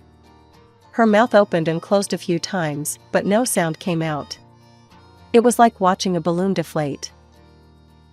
"I can explain," she finally stammered. "Things have been tough, and I just needed to borrow a little. I was going to pay it back." But her excuses were weak, and she knew it. I could see the panic in her eyes as she realized she wasn't going to be able to lie her way out of this one. And then, in a last desperate attempt to regain control, Mom's face hardened. "You know what? I don't have to explain myself to you. I'm Monica's mother. That money was in my name. I had every right to spend it how I saw fit." Grandma Elizabeth's eyes flashed with a fierce determination I'd never seen before. She leaned forward, her voice low and dangerous. "You're right about one thing, Linda. There's no legal document stating that money was exclusively for Monica's education. It was a trust placed in you, which you betrayed. But let me be clear about what I can do." Mom's smug expression faltered as Grandma continued. "That house you've been living in? The one you've neglected for years? I bought that as an investment property. And I'm selling it. Immediately." Mom's face went pale. "You can't do that. Where will we live?" "We?" Grandma raised an eyebrow. "There is no we, Linda. The proceeds from the sale will go towards Monica's education and setting her up with a small apartment near her chosen college." I felt a surge of hope, quickly followed by fear as I saw Mom's face contort with rage. But Grandma wasn't finished. "Furthermore, I'm suing for custody of Monica. Your gambling addiction, financial abuse, and that little physical altercation you had? All grounds for termination of parental rights." The room fell silent. I held my breath, watching Mom's face as the reality of her situation sank in. For the first time, I saw real fear in her eyes. What followed was a whirlwind of legal activity. Mom, faced with losing everything, fought back hard at first. She hired this slick lawyer who tried to paint me as some troubled teen and grandma as a meddling old woman. But the evidence against Mom was overwhelming. My teachers came forward, talking about how my grades had slipped, how I'd sometimes come to school looking exhausted or hungry. My manager from the coffee shop testified about my work ethic, how I'd sometimes beg for extra shifts even when I was dead on my feet. With each testimony, I watched Mom shrink a little more in her seat. But the final blow came from an unexpected source. Mom's sponsor from Gamblers Anonymous broke the code of anonymity to testify. She stood up in court and laid it all out: Mom's severe addiction, her repeated relapses, her refusal to truly engage with the program. That was the moment Mom finally broke. As the sponsor spoke, I saw something crumble in Mom's eyes. When she took the stand, gone was the defiant, lying woman I'd known for years. In her place was someone small, broken, and finally, honest. "I have a problem," she admitted, her voice barely above a whisper. "I've hurt my daughter. I've betrayed her trust. I've ruined everything." As I watched my mother break down on the stand, confessing to years of addiction and neglect, I felt a strange mix of emotions. Part of me was relieved to finally hear her admit the truth. Part of me was angry that it had taken this long, that it had to come to this. And part of me, a part one wasn't proud of, felt a grim satisfaction seeing her finally face the consequences of her actions. But mostly, I felt tired. So incredibly, bone-deep tired. As Mom's sobs echoed through the courtroom, I closed my eyes, hoping that somehow, some way, this nightmare was finally coming to an end. The judge's gavel came down with a finality that echoed through the courtroom. In the matter of custody for Monica Thompson, the court rules in favor of Elizabeth Thompson. Linda Thompson's parental rights are hereby terminated. Dad was given a chance to step up, to fight for custody, but he didn't even show up to the hearing. His lawyer simply stated that Mark Thompson would not be contesting Elizabeth's guardianship.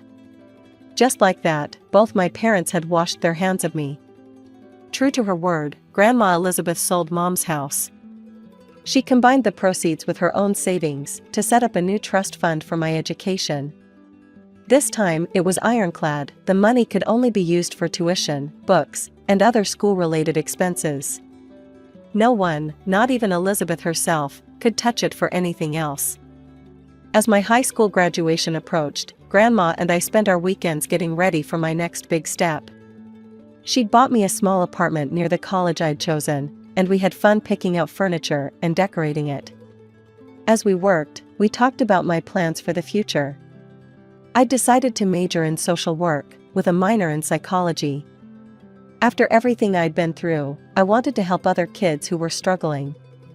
But even as I settled into my new life, I couldn't shake the conflicting emotions that churned inside me. I was relieved to finally have stability, to know where my next meal was coming from and not have to worry about keeping the lights on. But I also felt guilty. What would happen to Mom now? And as much as I tried to push it down, I was angry. Angry at Mom for her addiction, at Dad for his indifference, at both of them for failing me so completely. Grandma, perceptive as always, noticed my struggle. "Honey," she said gently one day, "I think it might be good for you to talk to someone. A professional, I mean. Someone who can help you process everything that's happened." It wasn't easy. Dredging up old memories, confronting feelings I'd tried so hard to bury, some days I left my sessions feeling wrung out and raw. But slowly, I started to heal. I learned that it was okay to be angry, to be sad, to grieve for the childhood I never had. I learned that my parents' failures weren't my fault, and that I didn't owe them my forgiveness until I was ready to give it, if ever. As I packed up my things, ready to move into my new apartment and start my college journey, I made a difficult decision. I wasn't going to reach out to Mom or Dad. Not yet, maybe not for a long time. I needed to focus on myself, on building the life I wanted, free from their chaos and disappointment. As we drove towards my new apartment, towards my new life, I felt a weight lift off my shoulders. The road ahead wouldn't be easy, I knew that. There would be tough days, days when the old pain and anger would resurface. But for the first time in as long as I could remember, I felt hope. Real, genuine hope for my future. I was Monica Thompson. I was a survivor. And now, finally, I had the chance to become so much more. My name is Jennifer, and I've spent most of my life alone. My parents died in a car accident when I was just 5, leaving me to be raised by my grandmother. She was my everything, my anchor, my guide, my only family. When she passed away shortly before my wedding, I thought I'd found a new family in Mark, my then fiancé. We'd been married for 2 years, living in a beautiful 2-story townhouse I'd rented before our wedding. It was in a perfect location, and when we got married, it made sense to stay there. Mark moved his things in, and I genuinely believed we had the perfect setup. I worked from home as an assistant editor-in-chief at a major publishing house, which meant I could manage both my career and our home life effectively. You know what's great about this house? Mark would often say, sprawled on our couch after dinner. It's big enough for family visits. My folks would love it here. I'd smile nervously whenever he brought this up. Yeah, maybe, I'd reply, trying to hide my discomfort. The thought of house guests made me uneasy, but I never really expressed this to Mark. Everything changed the day his sister Sarah showed up unannounced with her 2 elementary school-aged kids, Tommy and Lisa. I still remember opening the door and seeing them standing there, luggage in hand. "Surprise!" Sarah exclaimed, pushing past me into the house. "The kids need some quality time with their uncle. You know, male influence and all that." I stood there, frozen, as her children, Tommy and Lisa, ran straight to our pristine living room with muddy shoes. Mark appeared behind me, beaming with joy. "Jen, isn't this great? The kids can stay in the guest room, and Sarah can take the office." "The office?" I stammered. "But that's where I work." "You can work anywhere, honey," he said, already carrying their bags upstairs. "It's just for the school holidays." That first night, as I lay awake listening to the chaos downstairs, Sarah's kids fighting over the TV remote, Sarah complaining about the dinner I'd made, I had no idea this was just the beginning. I couldn't have known that this moment would set in motion a series of events that would completely unravel my marriage. The next few weeks were absolute hell. Sarah's kids were completely out of control. I'd never seen children behave this way before, and I'd edited plenty of young adult books about troubled teens. "Hey, stupid lady," Tommy would yell at me across the breakfast table, his hands covered in what I hoped was just mud. "I want pancakes." "Tommy," I'd try to reason with him, "first, please wash your hands, and second, my name is Jennifer or Aunt Jen." "Whatever, dummy," Lisa would chime in, deliberately spilling her orange juice on the floor. "Mom says we don't have to listen to you, because you're not really family." I'd look at Sarah, expecting her to correct them, but she'd just sit there scrolling through her phone, occasionally glancing up to say things like, "Kids will be kids," or "They're just expressing themselves." One particularly trying morning, I was trying to meet a crucial deadline for work when Sarah barged into my makeshift workspace in the living room. "The kids need lunch," she announced, as if I was her personal chef. "Something organic and sugar-free. Maybe some hand-pressed juice and gluten-free sandwiches?" "Sarah, I have a really important deadline," I started. "Oh please," she interrupted, rolling her eyes. "You just sit at home all day typing. That's not real work." Unlike being a mother. The days blurred together in an endless cycle of cooking, cleaning, and trying to salvage my work responsibilities. The kids would trash their rooms daily, wipe their dirty hands on the walls, and throw food during meals. The worst part? Mark seemed completely blind to it all. Finally, after what felt like an eternity, the school holidays ended. The morning Sarah and the kids left, I took Mark aside for a serious conversation. "Mark, we need to talk about what just happened," I said, still exhausted from the ordeal. "What do you mean? It was great having them here," he replied, genuinely puzzled. "No, it wasn't. Your sister's kids were completely disrespectful, she didn't lift a finger to help, and I couldn't get any work done." Please, don't invite anyone else without discussing it with me first. Mark looked taken aback, but nodded. Okay, honey, I promise I'll talk to you first next time. I spent the next few weeks trying to restore both our home and my mental health. The walls needed repainting, the furniture required deep cleaning, and my work deadlines had piled up dangerously high. During this time, I also remembered something important about our lease agreement. Mark, I said one evening, I should mention that our landlord is really strict about guests. The agreement has specific clauses about it. He waved his hand dismissively. Don't worry about that. Actually, why don't we just put the lease in my name? That way, you won't have to stress about it anymore. We transferred the lease to his name the next day, though I continued to pay the rent from my account as usual. 6 months passed, and life had finally returned to normal. Or so I thought. I was catching up on work one Tuesday morning when I heard Mark's excited voice from the kitchen. Of course you can stay with us, Mom. We have plenty of room. You and Dad can take the master bedroom. We'll move downstairs to the guest room. My stomach dropped.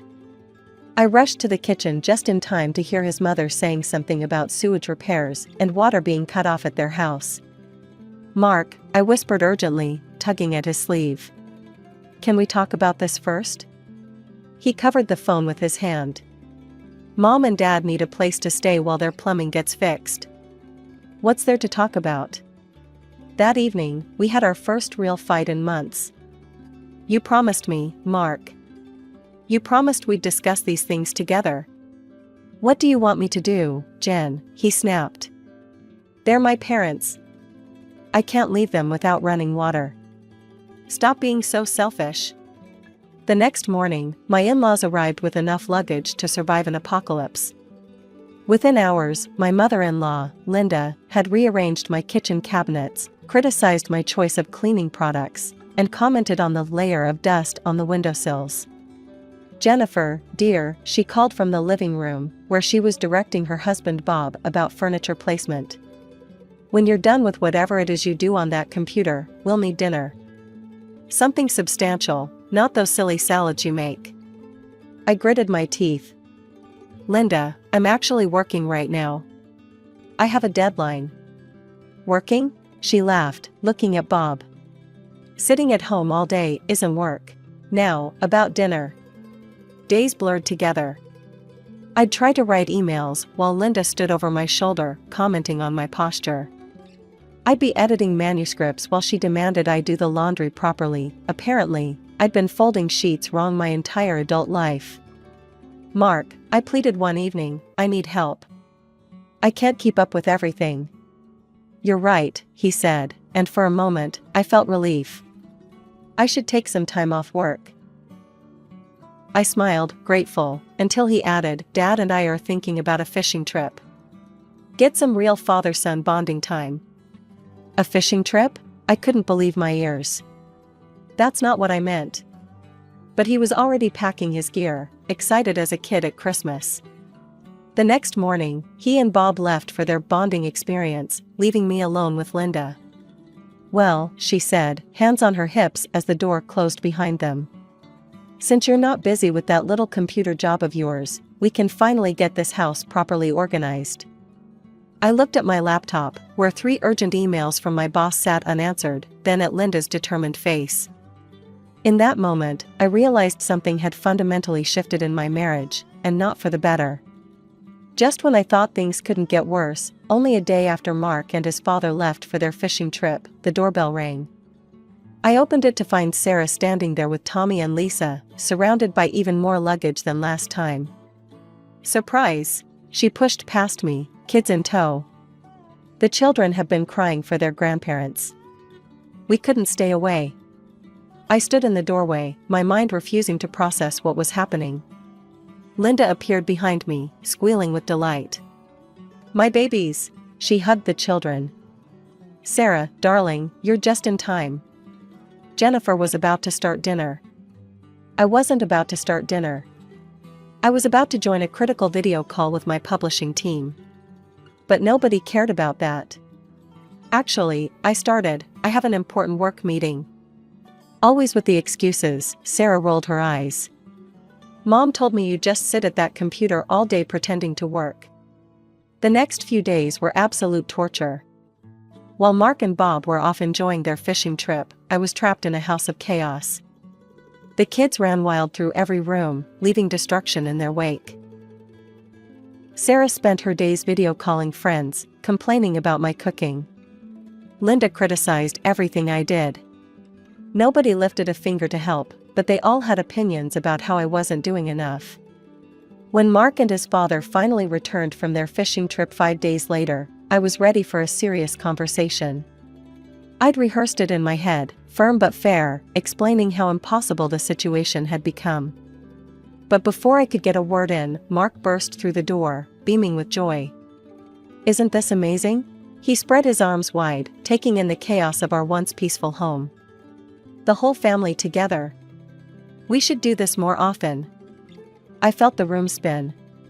"More often?" "Yeah, Dad and I were talking while fishing, and you know what would be great? If we all lived together for a while. Like a real family." The children ran past us, tracking mud across the floor I'd just cleaned. Sarah yelled from upstairs about needing fresh towels. Linda appeared to remind me it was almost dinner time. "Mark," I managed to choke out, "can we talk privately?" "Later, honey," he waved me off. Dad's showing everyone the pictures from our trip. That night, I lay awake in our cramped guest room, listening to the chaos above. Our bedroom, now occupied by his parents, creaked with every movement. Sarah's kids were still running around despite the late hour. Someone was using the microwave. Again. My phone buzzed with another email from my boss, "Second missed deadline this week. We need to talk." My life had become a nightmare. I was surrounded by strangers who treated me like their personal maid, children who destroyed everything they touched, and a husband who couldn't, or wouldn't, see what was happening. The next morning, I woke up early, determined to get some work done before everyone else got up. I'd started barricading myself in the home office, my last sanctuary in this chaos. But when I opened the door, my heart sank. Sarah was sitting at my desk, my laptop open in front of her, while Tommy and Lisa sprawled on the floor surrounded by construction paper, glue, and what looked like half the garden's worth of dirt. "Oh good, you're up." Sarah didn't even look at me. "The kids have a school project due tomorrow. We're using your laptop for research." "That's my work laptop," I said, trying to keep my voice steady. "I have deadlines." "Don't be so selfish," Sarah cut me off. "This is for their education. You can do your little typing job later." I found Mark in the kitchen, grabbing his briefcase for work. "Mark, they've taken over my office. They're using my laptop. I can't work." "Not now, Jen," he rushed past me, checking his watch. "I'm late for a meeting. Just share the laptop, okay? It's for the kids' school." Feeling dizzy, I headed to the bathroom. Maybe a shower would help me think clearly. But when I opened the bathroom door, I nearly vomited.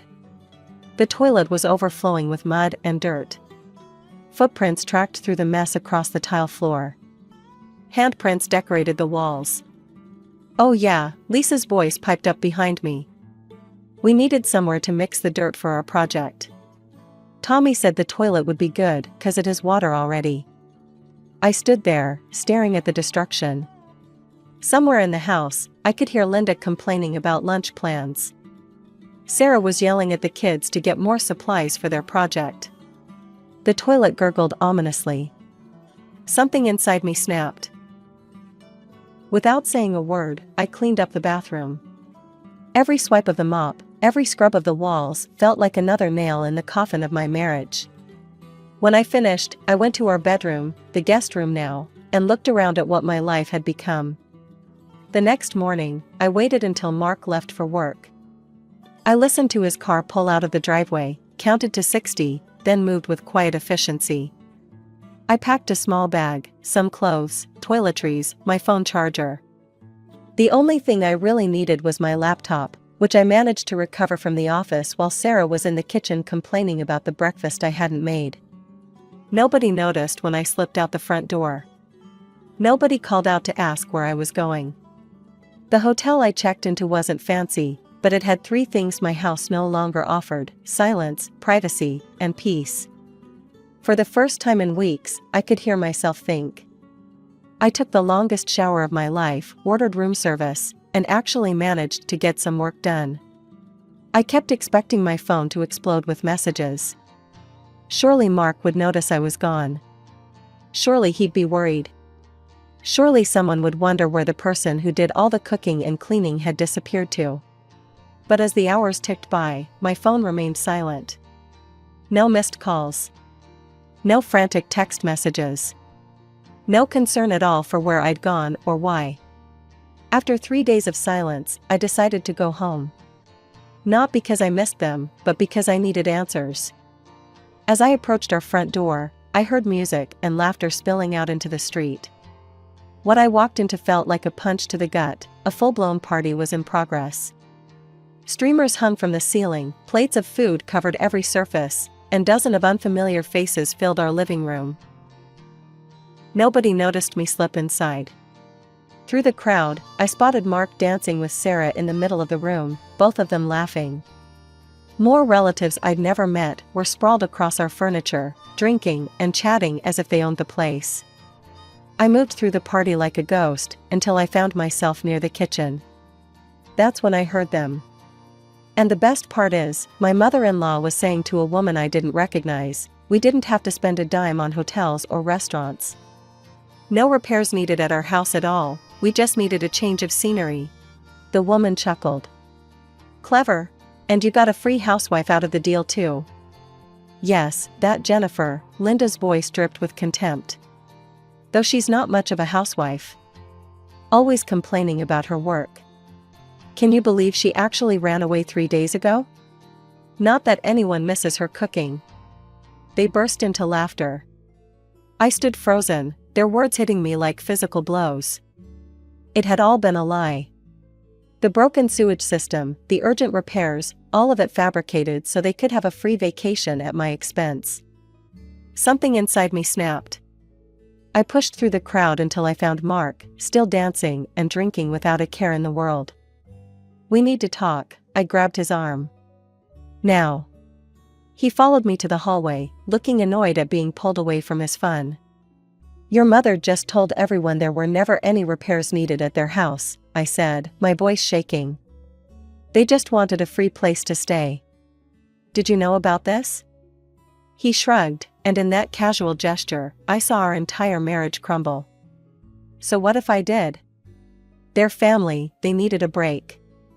A break? I'm the one who cooked for them, cleaned for them, while they insulted me and took over my home. And you knew it was all a lie? Oh, stop being so dramatic, he sneered. You don't understand because you're an orphan. The word orphan hit me like a slap. Images flashed through my mind, the car accident that took my parents when I was 5, my grandmother raising me alone, her empty seat at our wedding. That's right, he continued, his voice cruel. You're just a lonely loser who doesn't understand what it means to have a real, close-knit family. Maybe if you had one, you wouldn't be such a selfish bitch. Tears burned in my eyes, but I refused to let them fall. Without a word, I walked to our former bedroom and gathered what remained of my belongings. Behind me, the party continued as if nothing had happened. No one tried to stop me. Not even Mark. I'd barely settled into my hotel room and started apartment hunting online when my phone rang. Seeing the landlord's number flash across my screen made my stomach clench. Jennifer, Mr. Peterson's voice was tight with tension. I've been receiving numerous complaints from the neighbors about your property. My former property, I corrected him. I don't live there anymore. The lease was transferred to Mark Thompson, my husband, remember? There was a heavy pause on the line. Yes, well. The neighbors are reporting loud parties, excessive noise at all hours, children running wild in the common areas, and multiple unauthorized residents. That sounds terrible, I said, keeping my voice neutral. But as I said, it's not my responsibility anymore. Mr. Peterson sighed deeply. I want you to know that I'll be forced to take the harshest measures allowed under the lease agreement. I'm only calling you as a courtesy because you were such a good tenant for so long.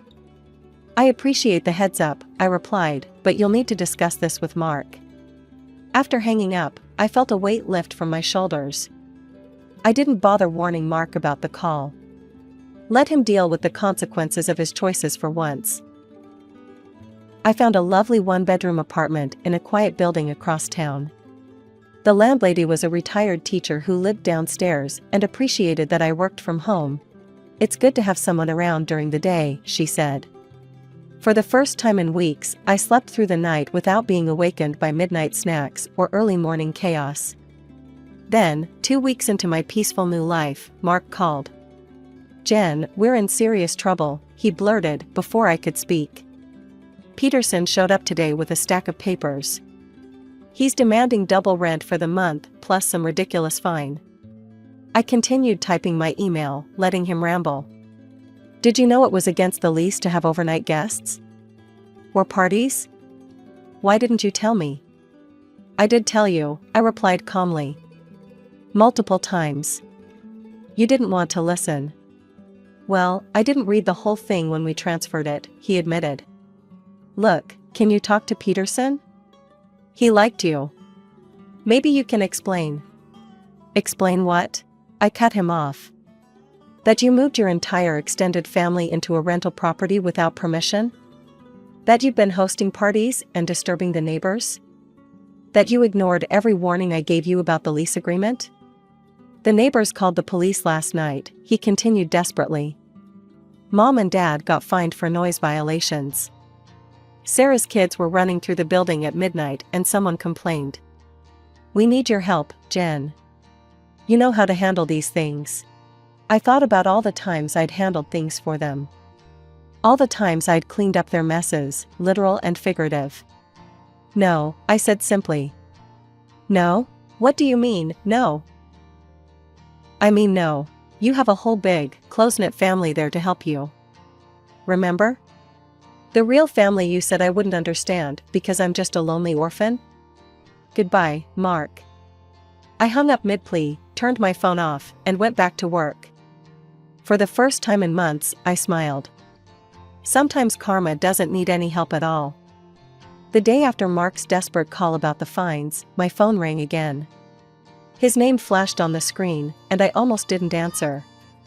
But something told me I should hear whatever he had to say. "They're gone," he said without preamble. "Mom, Dad, Sarah, the kids, they all left.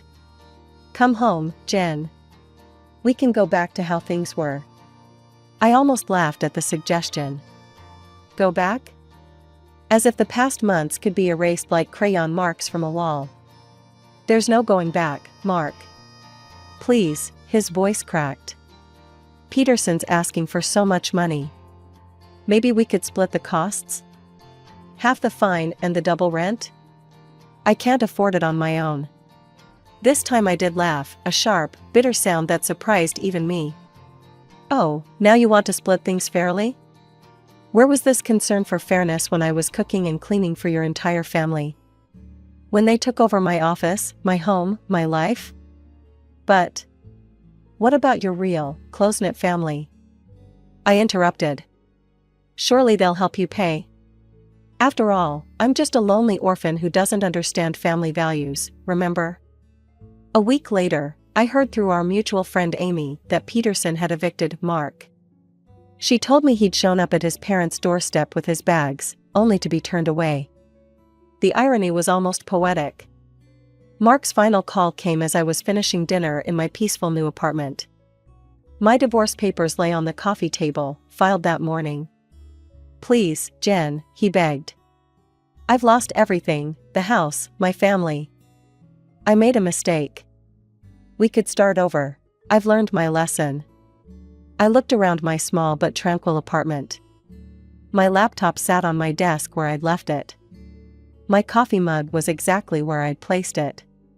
No crayon on the walls, no mud on the floors, no chaos in the kitchen. "You're right about one thing, Mark," I said quietly. "You did lose everything. But you lost it yourself, one choice at a time." Every time you chose your family over our marriage. Every time you dismissed my feelings. Every time you watched them disrespect me and said nothing.